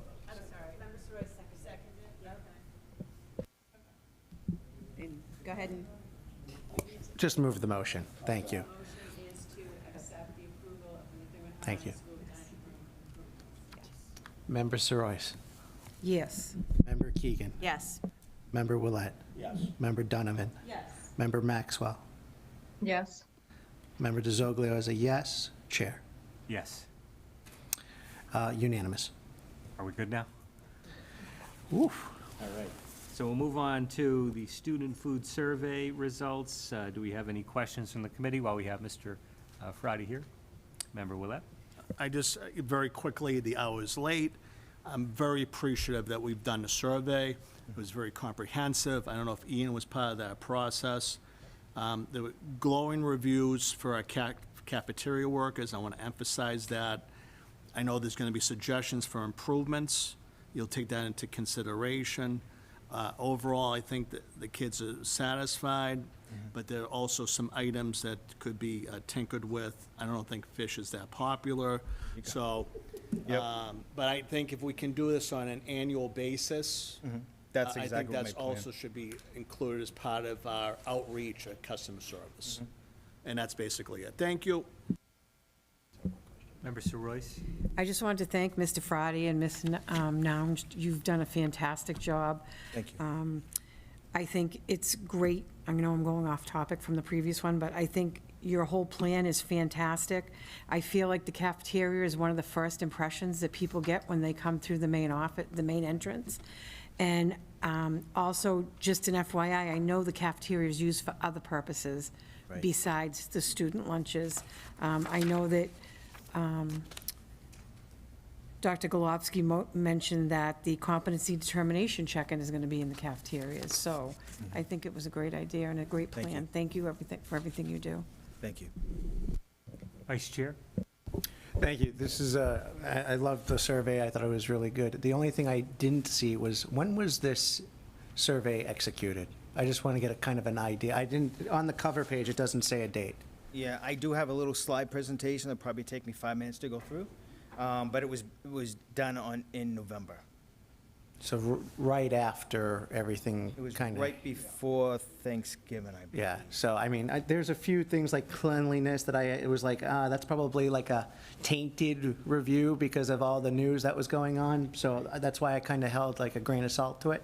Right. So I just wanted to get kind of a date. But if you have a slide, I'll leave it to the chair to recognize that.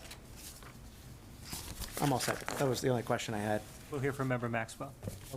That's okay. Just a quick question. I know I had reached out to the director of mental health, I believe that's his position. And I had asked him about how many students we receive surveys from for those purposes. And the number was significantly higher. I'm just wondering, how can we get students more engaged in these surveys so that you have, you know, more information to go off of? I can only think it'll help you to have more responses. So how can we push the survey so that you're getting more information? His number was 3,000 for grades 5 through 12. Right, so when we sent out the emails, we targeted the upper school and all the grammar schools and the high school. So it was 3782. This is what's in my presentation, but that's okay. So the total survey participants was 1102, which is a 29.2% participation percentage, which I felt as if it was a pretty, almost a 30%. I mean, I think that's a pretty good participation. We did a number of different things. So we started advertising the survey about 2 weeks prior with countertop signs in all of the cafeterias on the serving lines. We also did a direct email to all of the upper school and high school students, and one was on November 10th, and one was on the 21st. We also set up and staffed informational tables in all of the cafeterias. So Brenda and I, my assistant, went to each school, and we staffed the table. We gave out a little Rice Krispie treat, whole grain, of course, a bar if they participated in the survey. We also had QR codes with signage so they could, especially at the high school, they just took their iPad and they scanned it. So they did it right away, which was awesome. The grammar schools, they don't really, they have a Chromebook, but we advertised it and promoted it. So we hit every single school for an entire lunch period. So we hit every single grade. And then also, I came up with an idea. Well, let's make this big. Let's give a free Apple iPad away at every school. So I gave away 5 iPads. And it was a randomly generated off of the Google form. We split it up by school. And then we had this software program just randomly select a student. And then we went down there, Brenda and I, we split the schools up and we presented it to the student that actually won. So I think that was definitely a good draw to have, to increase participation. And then also the schools, the offices put the announcement on, like in the morning announcements too. They mentioned the survey. And that went on for quite a while too. So, we were thinking of all the, different avenues that we could take, and I think the iPad was the biggest draw. Some of the students are like, really, a free iPad? They were like, and we can take it home? It was awesome. Yeah, it was really good. But my goal is to do this annually. I don't know about the iPad piece, but definitely to do a survey each year. So I think you got a great response. I guess my question was for maybe Dr. Golofsky, like what can we do on the internal aspect of it, of giving these kids this survey? Because I think that it would be beneficial to them, to all of them, to have this survey where the mental health surveys are going out, you're getting 3,000 responses. I feel like that's because they're doing that and they're instructed to do that, maybe after a test or a certain whatever. Maybe these kids could do this during, gym or wellness or whatever the class could be. Could we get, Mr. Frady, like a better response rate is what I'm getting at. Sure, we'd be happy to work with Mr. Frady. We generally have success when teachers post the surveys in Google Classroom, and then some time at the beginning or end of class to complete it. So we'd be happy to work with you, Mr. Frady. Excellent. Thank you. This is great. Thank you. Thank you. And the last thing I just want to mention is the next step. So we did a whole survey. We have a lot of feedback from students. We have so much information. Part of the thing that doesn't show up is all the different, the very end, they could actually write in different responses. And we've gone through each and every one, myself and the CAF managers. So like you mentioned, fish. You're probably not going to see fish on the menu except maybe once or twice for Lent, right? So there are, one of the biggest thing is breakfast pizza. Students wanted to see breakfast pizza. That's already been on our menu last month. So, we've started making those changes in January and February, and we're getting a lot of feedback from the students, and they're extremely happy. One of the other things I want to do, though, next step is, so now we did this, now where do we go from here? Right? So I'm developing a campaign. I'm calling it either like a We Heard You or You Spoke, We Listened. So if we make changes to the menu, we will have like some type of a little icon to let the students know this is because of your survey. This is because of your feedback that you've given us. So that's kind of closes the loop. Yeah, so that's all I got. I second some of the survey results. Drop the fish and add the Oreo muffins for breakfast. Member Keegan? I just wanted to make one suggestion. The reason why the mental health surveys get so much traction is because they're done during connections at the high school. And so if we could actually add maybe this survey to a connections lesson, you'd get most of the high school to at least do it. I don't know how you do that at the middle schools, but at the high school, I know that connections is something where the kids do the surveys. Okay. Again, studying social science over the years, 29% is fantastic for that type of survey. I'm recommending maybe doing end-of-year recap, a follow-up survey, and then you can add another question of, is this the first time you've done this survey, or are you a repeat respondent to the survey? So then you'd be able to gauge, okay, you got the feedback, I'm contributing more feedback, or these are new respondents. Then we'll be able to compile the data from November up until, let's go June, and then we can maybe do it over the summer or first meeting in September. Right. But I'd like to give it a couple of months, do it in November, and do a recap towards the end of the year. But excellent, thank you. Thank you. Thank you very much. You're very welcome. Thank you, everyone. Thanks, Bob. Next on the agenda, we have the memo requesting the revision to policy JICFB. Do we have any questions, first of all, regarding the memo that's on the agenda? If there's no questions about the memo, we can perhaps entertain further discussion, explanation during the second half here, where we're being asked to officially approve the policy JICFB bullying prevention and intervention plan. If we have a motion in a second, we can have. So moved. Okay. Do we have the second? Second. Motion's from member Keegan. Second is from member Donovan. And now we'll have discussion, but I'll invite Ms. Bozak to share a brief explanation. So if you recall, I believe last year we went through a similar revision, and at that time, the state did not indicate that we were missing this component, nor did we identify that this was missing. When the state has PRS complaints, there are different reviewers, so everything gets reviewed under a different set of eyes. So as of this PRS complaint that was earlier in the school year, they identified that we were missing the component that is highlighted in yellow only. That is talking about affording all students the same protections regardless of their status under the various laws. So this is language that you would find in many intervention plans across the state, and so we are looking to do this so that we are in compliance with the corrective action for that PRS complaint. Thank you. Questions? Member Maxwell?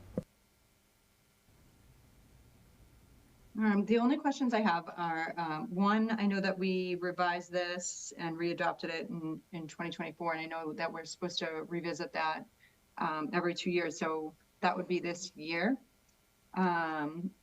correct? Sorry, can you repeat that last part? I know that we had the readoption in 2024, and in the policy, we're supposed to review it every 2 years, correct? Correct. And so our next overall revision would be in December, around December of 2026. Okay, and I was just curious, I know that MGL mandates that the plan be developed with a bunch of stakeholders, and I know that the last time that we kind of came together for this, we didn't have that collaboration with, like, teachers, staff, parents, students, community representatives, all of them. And I was thinking maybe this would be a great opportunity for the bullying task force that the mayor has been talking about. So if we could, just keep that in mind when the bullying task force exists. Mm-hmm. Thank you. And that's something, now that we're in the midst of the new year, new school committee, I'd like to get after. Other questions? If not, we'll vote. Roll call? Member Sorois. Yes. Member Keegan. Yes. Member Willett. Yes. Member Donovan. Yes. Member Maxwell. Yes. Member DeZoglio is a yes. Mr. Chair. Yes. Unanimous, 7-0. Thank you. Next on the agenda, we have the appointment of the Crest Board Member / Delegate. Do we have a motion and a second? So moved. Second. Motion's from Member Keegan, the second is from Member Sorois. Discussion.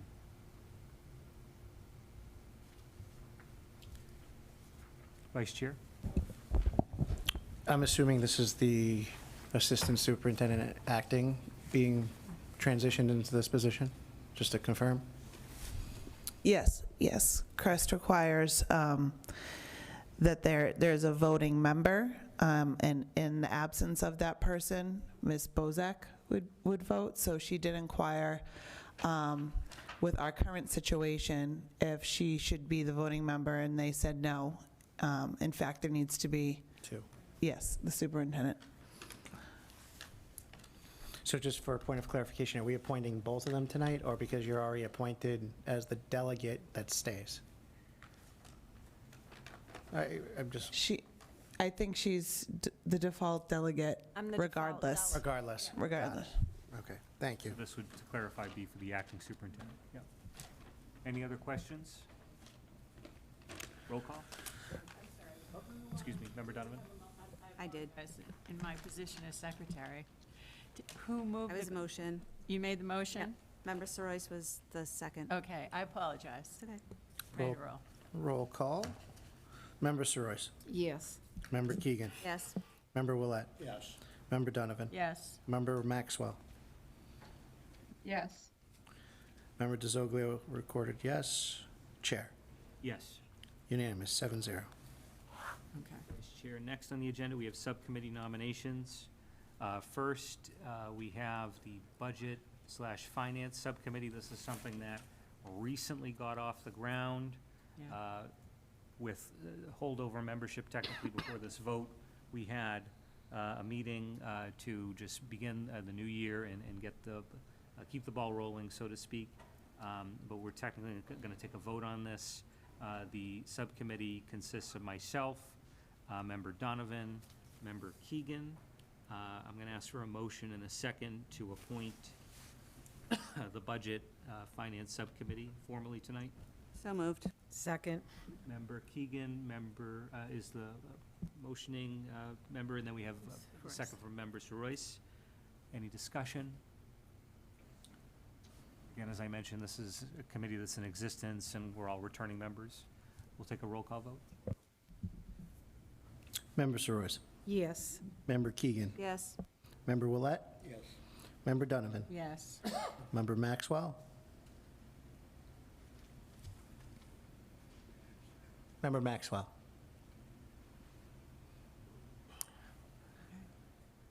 Member DeZoglio recorded yes. Chair. Yes. 6-0, one out of the room. Passes. Next, we have the Building Facilities Subcommittee. This is separate, just for full, I guess, awareness in the public square from the Health and Safety Task Force. Currently, the membership consists of simply Member Donovan. So what I'll do is I'll open up the floor for any nominations to fill the other two seats on the Building Facilities Subcommittee. Do we have any nominations? I'll nominate Member DeZoglio. Sure. We have the Vice Chair. Is there a second? I'll second. We have a second, and he accepts. So we're adding Member DeZoglio, and we'll take one vote at the end. Do we have the third member to be nominated? Does anyone want it?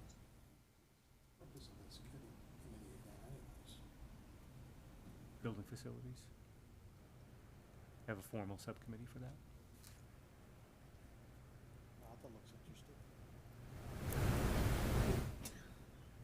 You know what, I have taken on facilities as sort of like a pet project, so I'm willing. There you go. perhaps. I'll nominate the chair. Okay. I'm just trying to gauge, what I'll is second. this entailing? Because you have your task force. Yes. Is this talking about the long-term structure of school buildings? Because, like, if you're talking about the accelerated repair program, or school building assistance, or renovations, and, solar I panels. think originally it was set up to deal with the extra buildings that we have. Yeah. What is it, PA? Not PA. PV. Oh, that- PV, oh, okay. PV, Adult Learning Center. Yeah. 10 Ditson. Right. Originally, it was set up to deal with that as well as the youth center. Still have, They still have a the, few things. yeah. Therein lies the Right. natural confusion with the task force. It's separate. Yeah. anyway. Point of information, too, I think it was used, too, looking at alternatives for, like, the auditorium. Like, could we bring in a musical or a theater class or a dance company on those facilities and renting it out, if I recall, back a while ago? Well, this was just established about a year ago. Oh, okay, that wasn't part of the, It would have been a different subcommittee maybe it back was a then. different subcommittee? Yeah, maybe it's Well, I might want to add an asterisk to that. If we're talking about building facilities, we could look at excess space. It's got to be beyond the Yeah. scope. Right. So I'm willing to serve. I think there was a motion and a second. Do you have Yep. that? Okay, I accept. I think. So yeah. we have Member Donovan, the vice chair, myself. That'll create a full group of 3. We'll take a roll call vote on the composition of the building facilities subcommittee. Member Soroyce. Yes. Member Keegan. Yes. Member Willett. Member Donovan. Yes. Member Maxwell. Yes. Member DeZoglio is recorded yes. Chair, Yes. unanimous, 7-0. Next, we have the redistricting subcommittee. Well, that's a new one. I'm going to nominate Member DeZoglio. Thank you. All right, I was going to nominate myself. all right. Which was this for? I'm sorry. This is the redistricting subcommittee, Okay.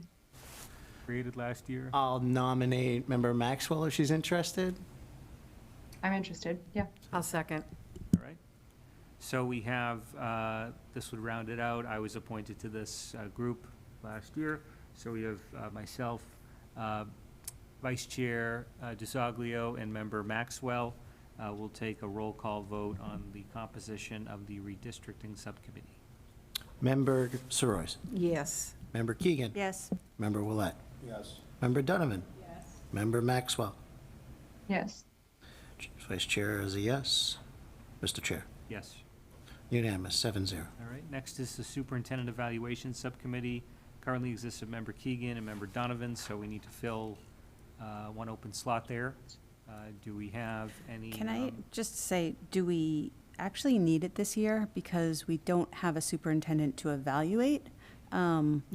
So it doesn't really seem like we need a subcommittee to do that this summer. Fair point, but it just, this is a subcommittee that technically exists. But point of inquiry, we still have to report to DESI on the superintendent, Right. regardless of how long he or she is in the role. I would disagree with that because we made goals for Dr. Kwong. We didn't make goals for Dr. Golubsky, right? But in And the so- point of an acting or an interim, she's inheriting those goals. Yeah. I've been As a treating district. it that way. Yeah. So I think DESI still requires us to report. DESI allows us to do a 2 or 3 year cycle, whatever we want, actually. Mm-hmm. So we don't actually have to do it every year. So, right. Which is true. I'm fine. We can, I'm willing to stay on it. That could be some of the discussion of the subcommittee. Right, yeah. So do we have a nomination of a third member? I'll nominate Member Soroyce. That's seconded. All right, so there are no other nominations. We will close nominations and vote on the composition of the Superintendent Evaluation Committee. It would be Member Keegan, Member Donovan, Member Soroyce. Member Soroyce. Yes. Member Keegan. Yes. Member Willett. Yes. Member Donovan. Yes. Member Maxwell. Yes. Vice Chair is yes. Mr. Chair, Yes. unanimous, 7-0. Next, we have the Transportation Subcommittee. Currently consists of yours truly and Member Keegan. We need to fill one opening there. Do we have any nominations?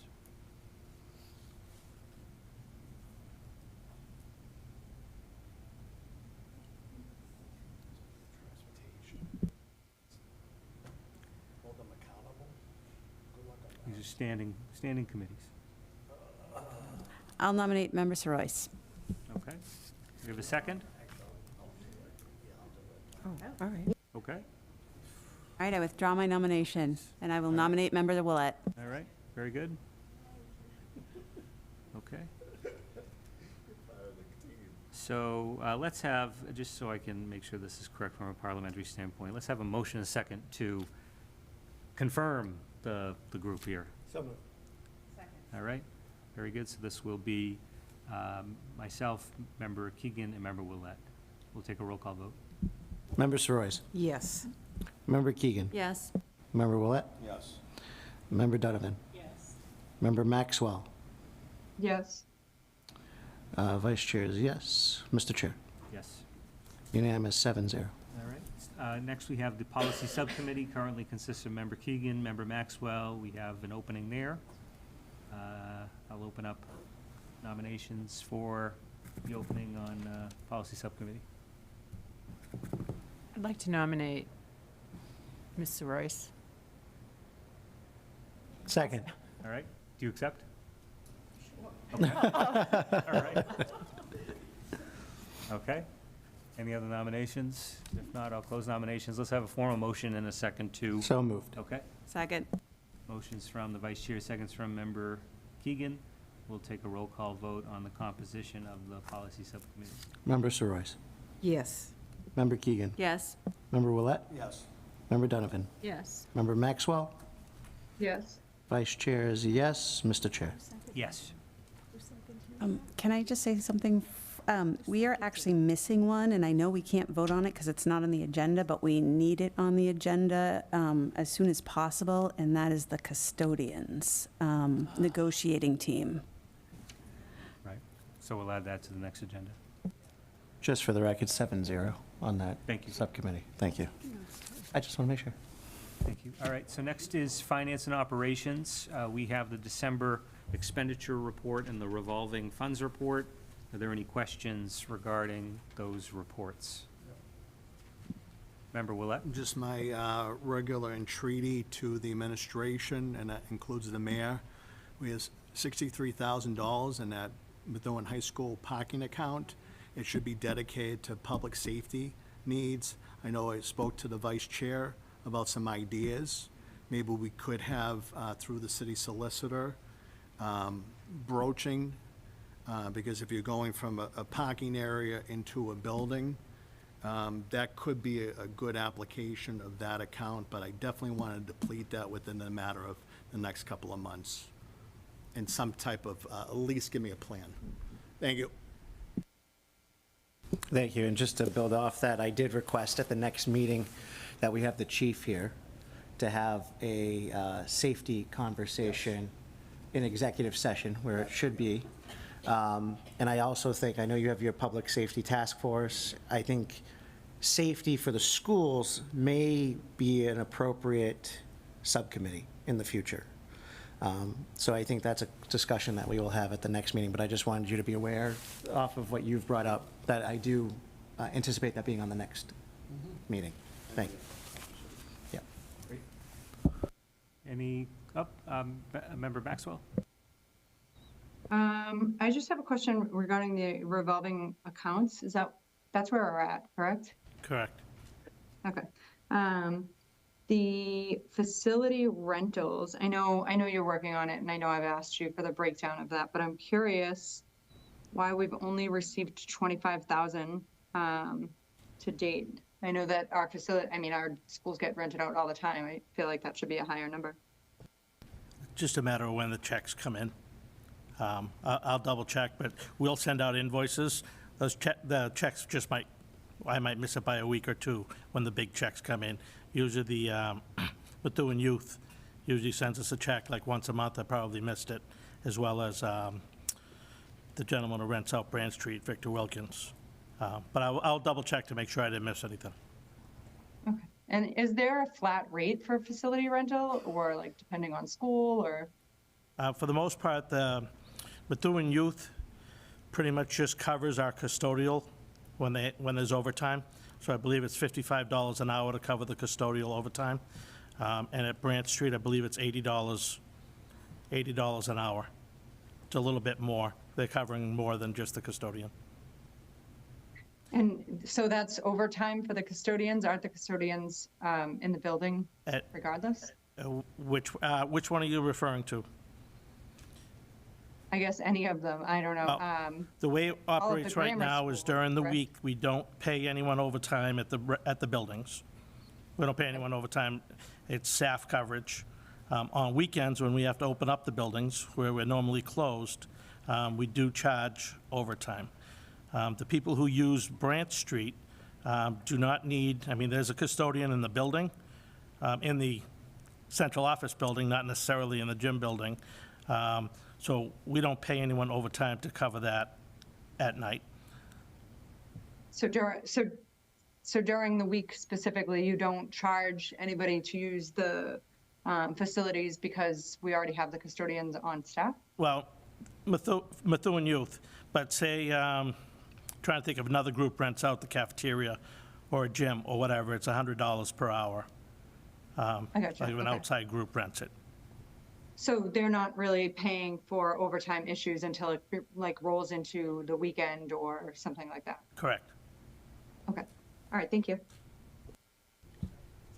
Vice Chair? Thank you. And with this being my first meeting in a while, could I get the rates of all of our facilities for the next meeting?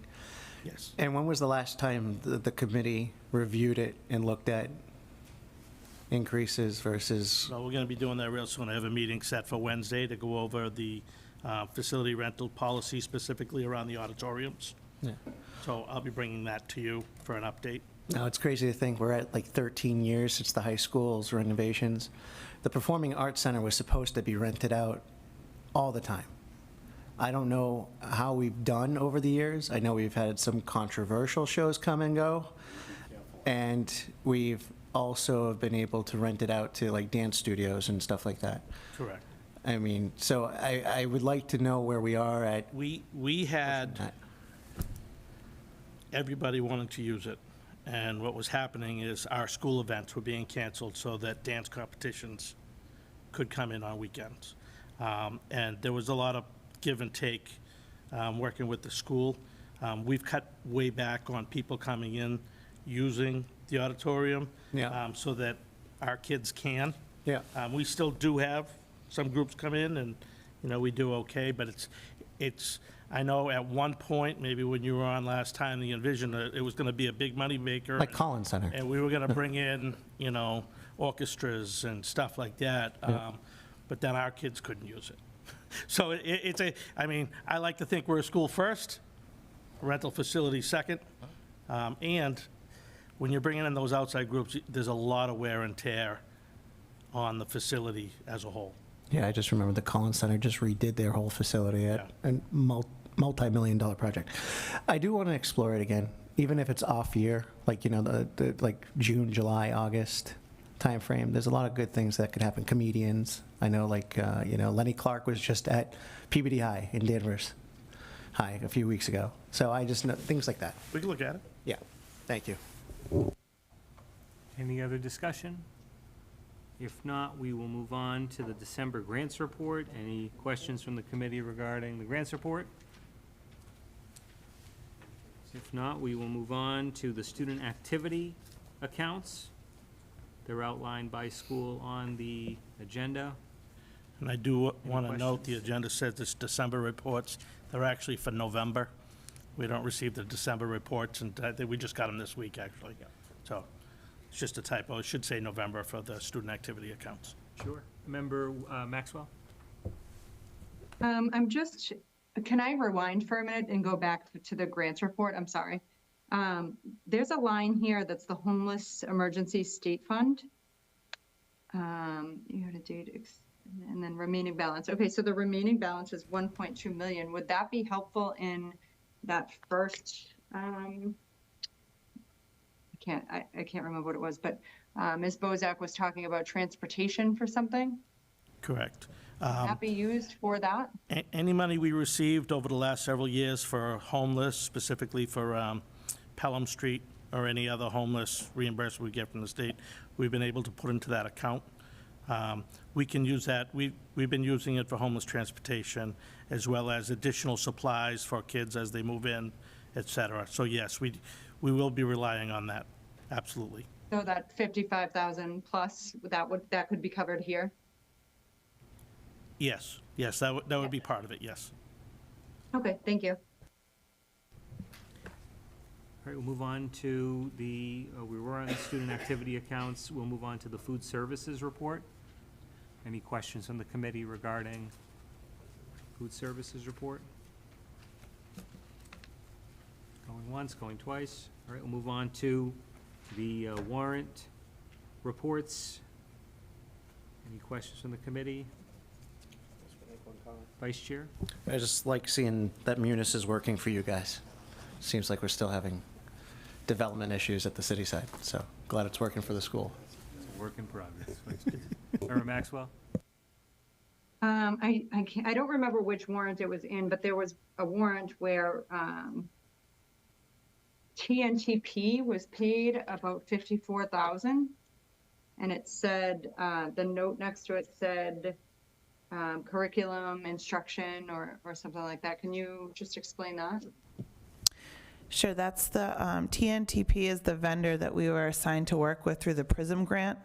So that's the set aside that's required from the grant award to be provided for their work. So we work with them regularly. They support our Literacy Curriculum Council of teachers. They help run those meetings. They meet with the supervisors and I weekly. They come out 3 times a year to visit all classrooms K-3 to monitor CKLA and the implementation. They also support professional development, but those rates are set by DESE for the grant. Okay, and I know Ian's still working on putting together the report for me, so I'm just going to be a present vote. Just for clarification. Sorry, I didn't hear you. She indicated she'd be Oh. a present vote, but we're not. Oh, okay. We're not taking a vote.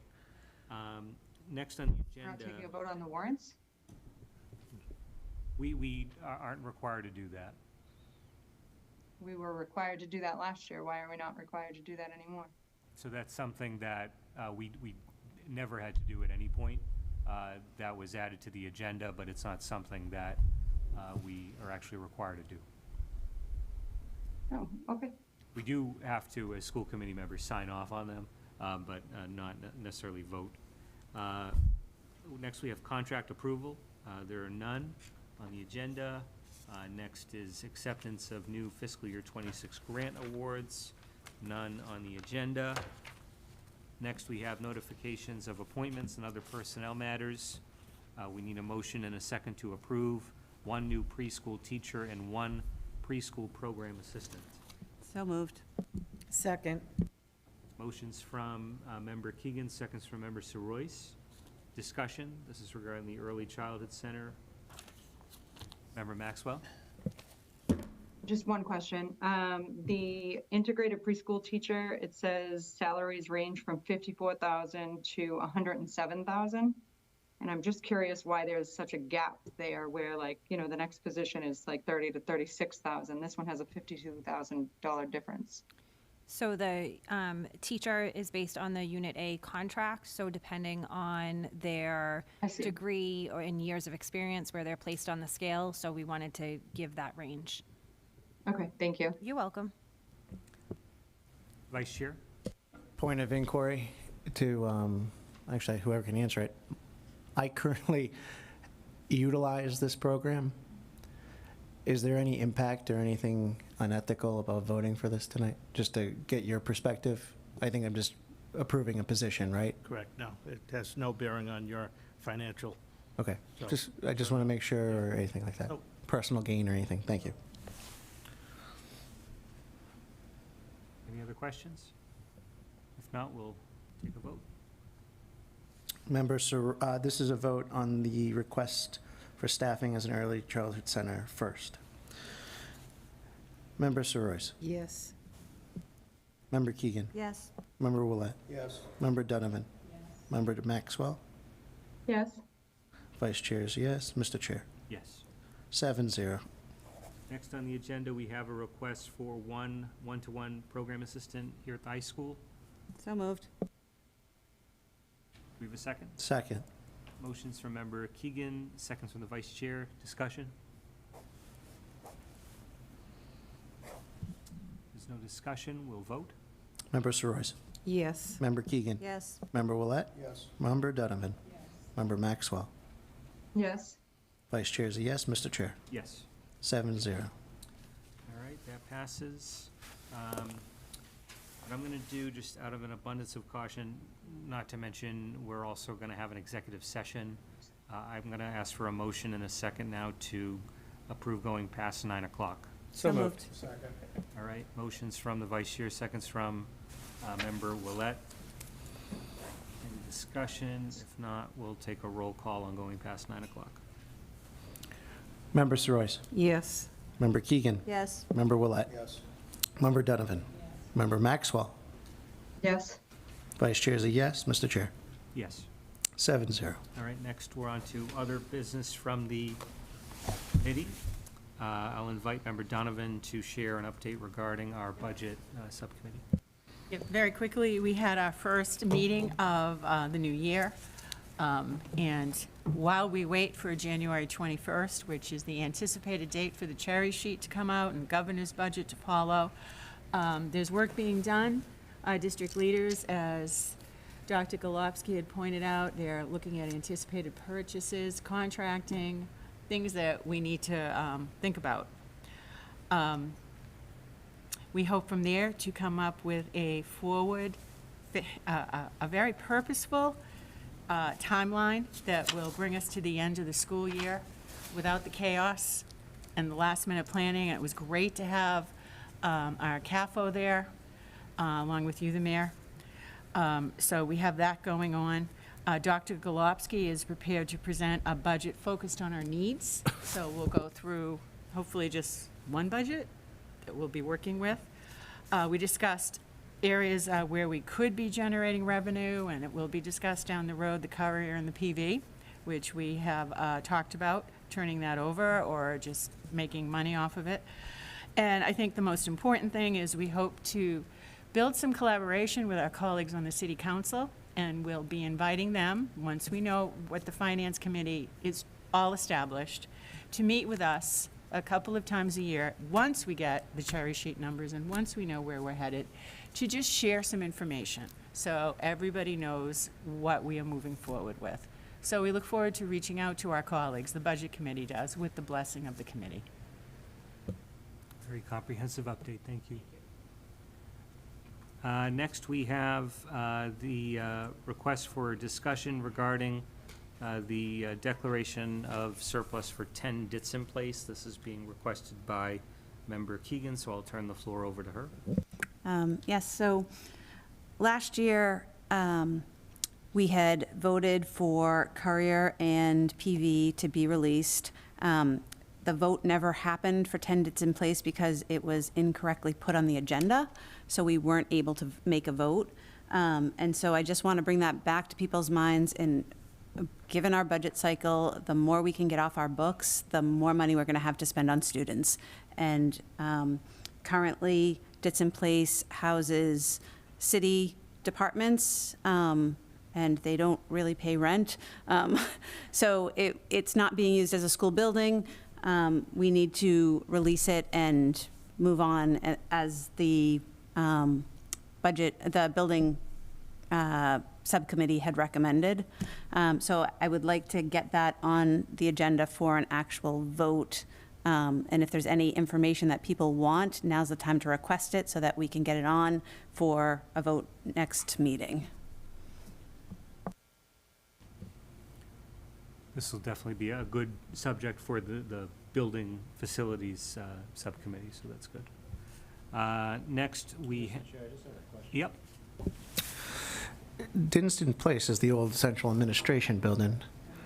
How do we offload that when we have an active lease that's managed by the school department? It's not like we're selling it, we're offloading it. So would the city take on the lease, or would you sell the building So and we lose the? that building has a funky deed that requires it to be used for educational Education purposes. only. And currently, adult ed is currently in that building also. So when we vote to offload it, it would be with a contingency that hopefully they'll keep those people in place. But if not, then we'll have to find someplace else for that. But again, this is like, it's the conversation we need to have. Yeah, okay. I just think there's a lot of legal issues here potentially, so I don't want to talk about it too much. I think so too, but thankfully, no vote tonight. Yeah. So we can just, yeah. Thank you, I'm all set. Next on the agenda, we have a discussion regarding school committee training being brought forth by Member Donovan and the vice chair. Just looking, the board, last year, we had MASC come in and address some of our questions and concerns and review some of our responsibilities. The board at that point indicated we'd like to move forward with another training. And we didn't check everything off what we had hoped to get to. So I'm wondering if that's the pleasure of this board. I'd be happy to coordinate with Ms. Mallon. Most people found it helpful. Yeah. So that's the MASC part. So just with a little head nod, we don't need a vote, right? We can I would like to continue. add like an asterisk, Mr. Chair, that we also include the city council. Because I think it's important for them to understand the roles and responsibilities of the Methuen School Committee, or the school committee in general across the Commonwealth. And maybe where city councils can be a part of it as a partnership. And that's also why I added ethics to it too, because I think this whole community, all due respect, Mayor, could use ethic training. And that could be a collaboration between council and actually, not just council, all bodies of the Methuen elected delegation. So that's including the vocational school, the housing authority, and the Nevins Library. So all the above for ethics, MASC, Methuen School Committee, and City Council. Yeah, I remember there was a time, I think it was early 2020, when we had that big turnover. We had a new mayor, we had a new council, new school committee, et cetera, and there was almost like a summit. Yeah. At the Timony in the auditorium Yep. for. Yeah. Ethics was part of it. Yeah, it was. OFCP too? Was it finance? It might have been the Inspector General. Could have been the Inspector General. Inspector General. So that's something that we can coordinate. I think that would be very helpful for everybody. May I? Sure. I mean, we can't force other boards to do our bidding, but. We keep it open, Yeah, post but the it. MASC, I think we talked about what would our own goals be as a school committee, because we don't have our own goals. What is our mission statement? And I think that is very much our job, not anyone else's. No, I agree. So I could at least, with your blessing, move contact with Alicia to see what date she has available. And I thought it was a good process where we filled out a questionnaire that went right to her. You just tell me what we would like to do as a body. And I think the other piece is your job. I think that makes sense in the school committee context with Alicia, and then we can coordinate maybe something a little bigger, more of a grand scale along the lines of what we did back in 2020. I think that'd be helpful with this new turnover that we. Just recommendation would be before the budget. Sure. Yeah. Absolutely. Yeah. The only thing I'm going to mention, and it's relative to this, because we go through these trainings, when we're talking about legal documents, all school committee members should be privy to all legal documents, okay? Confidential reports, we should start doing that, and it's all members, not a select group of members. So when we talk about collaboration and training, I'm not going to participate in something where I wasn't privy to certain legal documents.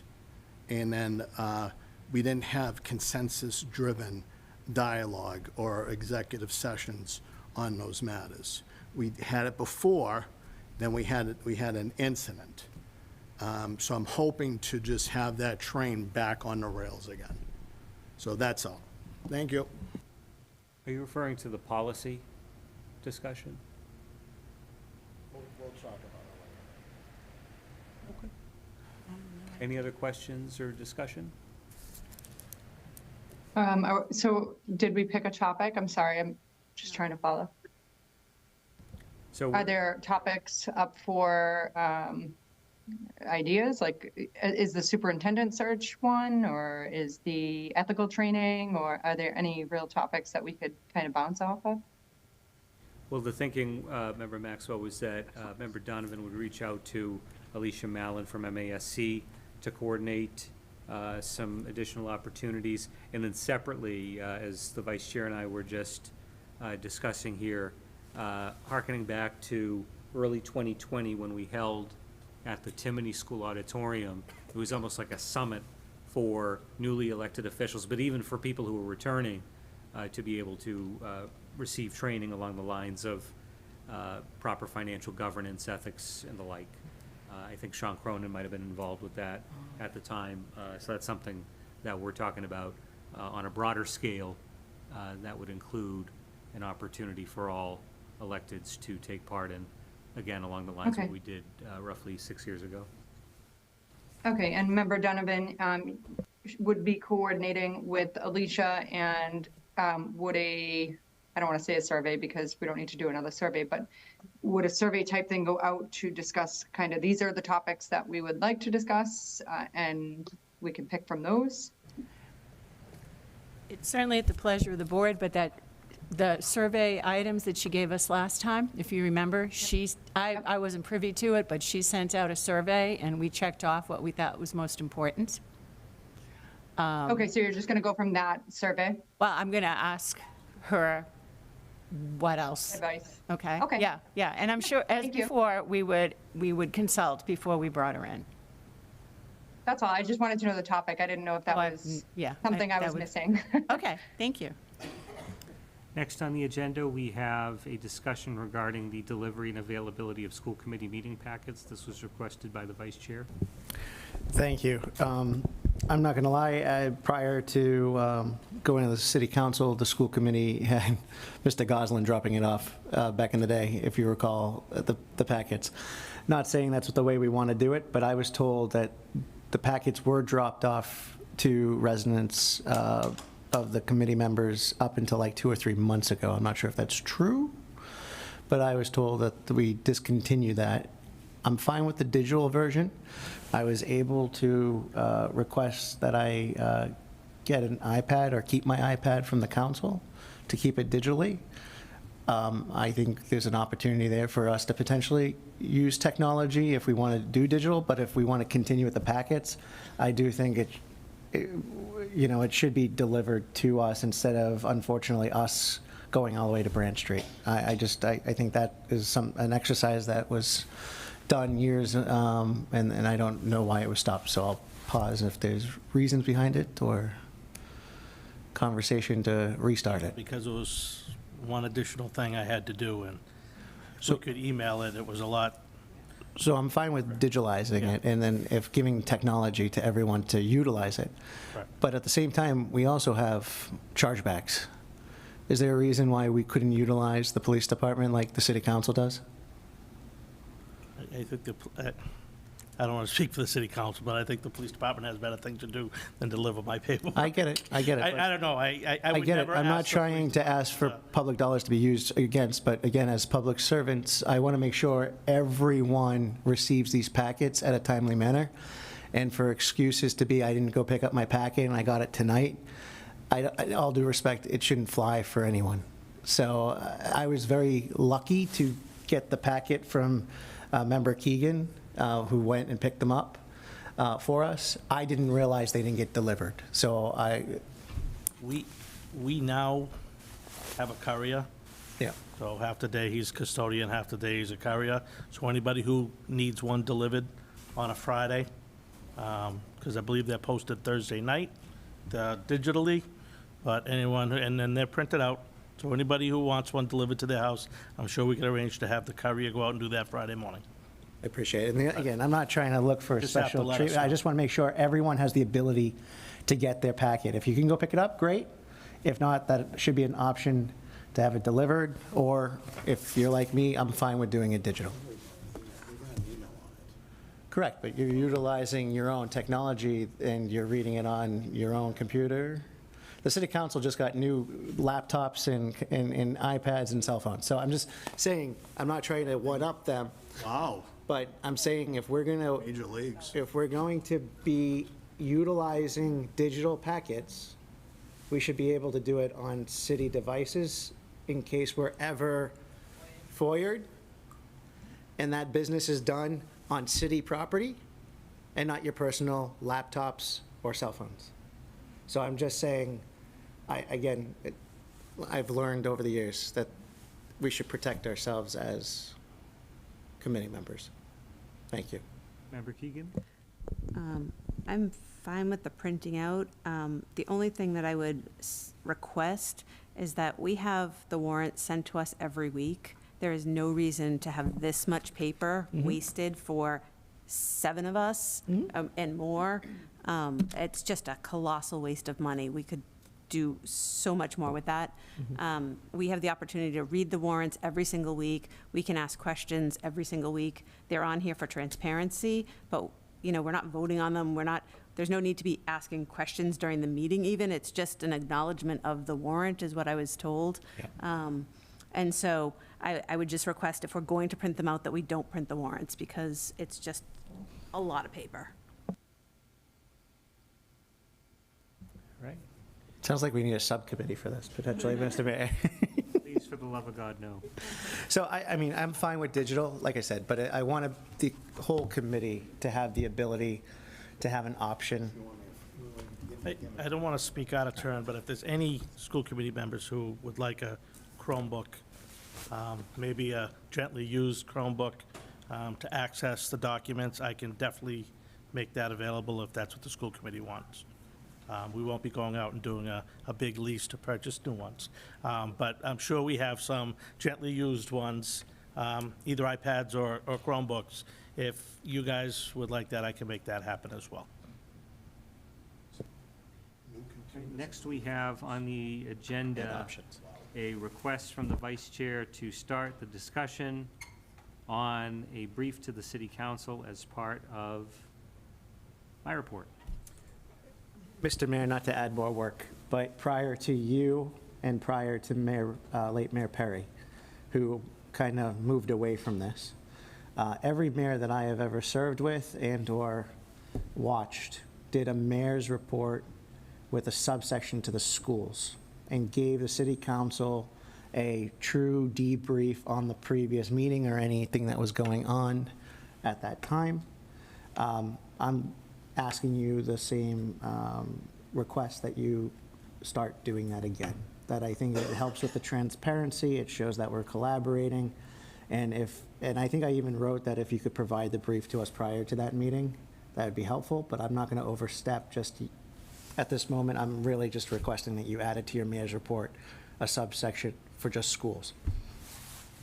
So I appreciate the suggestion. I have generally included updates to the city council on things that have been of significant public interest, but mainly in the context of issues that we've addressed in partnership with the city council. For example, the school audit, facilities-related matters. But I am happy to perhaps provide a synopsis of, say, the meeting prior, or something like that. It never hurts to be overly communicative. I, of course, encourage everybody to tune into these meetings as well. I think that's helpful, but nevertheless, I will follow through with that. I think that is a helpful suggestion, and I thank you for it. No, I appreciate it. Like things like tonight with the cafeteria and the rehab and the food survey, like that's a very gloss loud over. reminder that it's not coming from our budget. Exactly. Thank you. And no fish. We're going to drop the fish, yeah. And we're going to add the Oreo muffins. Member Maxwell, we have a request for a discussion on monthly updates from CPAC and LPAC representatives. Yeah, so I was just wondering if we could add a representative from the CPAC and LPAC, kind of like we have a student representative at the monthly meetings, just even if we just start with inviting them and giving them a seat at the table so that they can provide feedback and updates to us on their specific advisory councils. Thank you for the suggestion, Member Maxwell. I want to mention, this is something that I've spoken with Member Keegan about. I need to loop in Ms. Bozak as well. I had a meeting with Nicole Pereira from CPAC, and one of the ideas that had been mentioned during that discussion was the idea of following the lead of municipalities like Peabody. I think a few other cities have something similar. In essence, a special education subcommittee or even like a task force, something like that, that would allow for more of a tie-in with, say, CPAC organizations along those lines. So I think it's definitely a helpful suggestion and something that I think we should take seriously, especially as we start to place more of an emphasis on special ed, of course, due to this ongoing crisis that we have in special ed, not just in Methuen, but everywhere. But on top of that, too, beyond special ed, the conversation about bullying, things like that, I think it all plays in together. Ms. Bozak? I'd just like to add, too, I do meet with Ms. Pereira and other members on a monthly basis. And part of that discussion that we've had this year as well is looking to have them come to a workshop meeting to provide an update, not necessarily monthly, but maybe twice a year. And they've also provided feedback that during that workshop, if I could even do a review with everybody of the programs that we do have in the district. So those have been ongoing conversations this school year. That's great. Thank you. Thank you. Really good suggestion, Member Maxwell. Thank you. Do we have any other business from the committee? Member Willett? Very briefly, and maybe it's something that the mayor in your capacity, working with Ian, I'm not really familiar with our involvement with the vocational school. I read all the time that they do a lot of community projects. So with TPW, Department of Public Works, with you taking the lead of doing certain items, if it is all possible, I've had outreach to member Brad Jones, and it's a resource that's available. And I think just to reconnect with the vocational school, and also if we did any outreach to Home Depot and Lowe's within the area, if they want to donate supplies and material, it's a good photo op for them. And in conjunction with supervision of the vocational students, a lot of them are from Methuen. If there's something, areas of need, and I have confidence in Ian and maintenance crew and yourself and DPW of collaborating with the vocational school. But you might have to take leadership on that just to follow through. And again, at the end of the day, it'd be something that they have the resources, they have the personnel, reaching out to Home Depot and Lowe's and getting something accomplished within our school that we can maybe advertise in Methuen Life. And again, positive pieces, I think that we need to start doing that for Methuen Public Schools, positive items, which we've done tonight and going in the future. Thank you. Absolutely, thank you. Member Royce? I know it's late, I just have a quick, I want to thank the community for your continued support with the backpack program. We currently have 61 families who receive weekly bags from the school when school is in session. They are in desperate need of donations. They're looking for cereal, pasta sauce, black and red beans, canned vegetables, fruit cups, oatmeal packets, granola bars, mac and cheese, ramen, peanut butter, tuna, soup, and then any canned pastas. And they can be donated between 7:30 and 4 p.m. at Branch Street, our central location. And I just wanted to thank Kim and Ed Quinn for all of their time they volunteered in when we get monetary donations to go shopping and try to fill those shelves. But they are really in need of food. So if anyone out there would like to donate, it would be greatly appreciated. Thank you. Thank you, Member I'll add on to that, even though I'm not a school committee member. The library also collects the food for that program. So if you can't get to Branch Street, the library will also accept it, and we send the courier or myself over to grab it once a week. Great. So if we don't have any other business, that'll do it for our agenda, with the exception of executive session.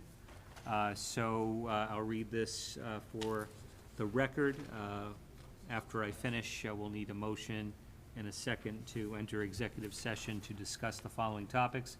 Executive session pursuant to Massachusetts General Laws, Chapter 30A, Section 21A3, to discuss strategy with respect to collective bargaining or litigation if an open meeting may have a detrimental effect on the bargaining or litigation position of the public body, and the chair so declares. This is regarding the custodians union. I'll make that declaration formally now. An executive session also pursuant to Massachusetts General Laws, Chapter 38, Section 21A2, to conduct strategy sessions in preparation for negotiations with non-union personnel, or to conduct collective bargaining sessions or contract negotiations with non-union personnel. This is regarding acting or interim superintendent. I'm also going to state publicly that we will be adjourning our open session, convening an executive session. We will not re-enter open session after we're done. We'll close out for the night. So with that, I will ask for a motion and a second to enter executive session. So moved. Second. Motions from the vice chair, seconds from member Keegan. Any discussion? If not, we'll take a roll call vote on closing out the public portion of the meeting and entering executive session. Member Soroyce. Yes. Member Keegan. Yes. Member Willett. Yes. Member Donovan. Member Maxwell. Yes. Vice Chair is a yes. Mr. Chair. Yes. 7-0. So the time is 9:15 p.m. and the open session portion here is adjourned, and we will convene now in executive session. And Vice Chair, you've got to continue the tradition, the brotherly tradition. Good night, Methuen. There we go.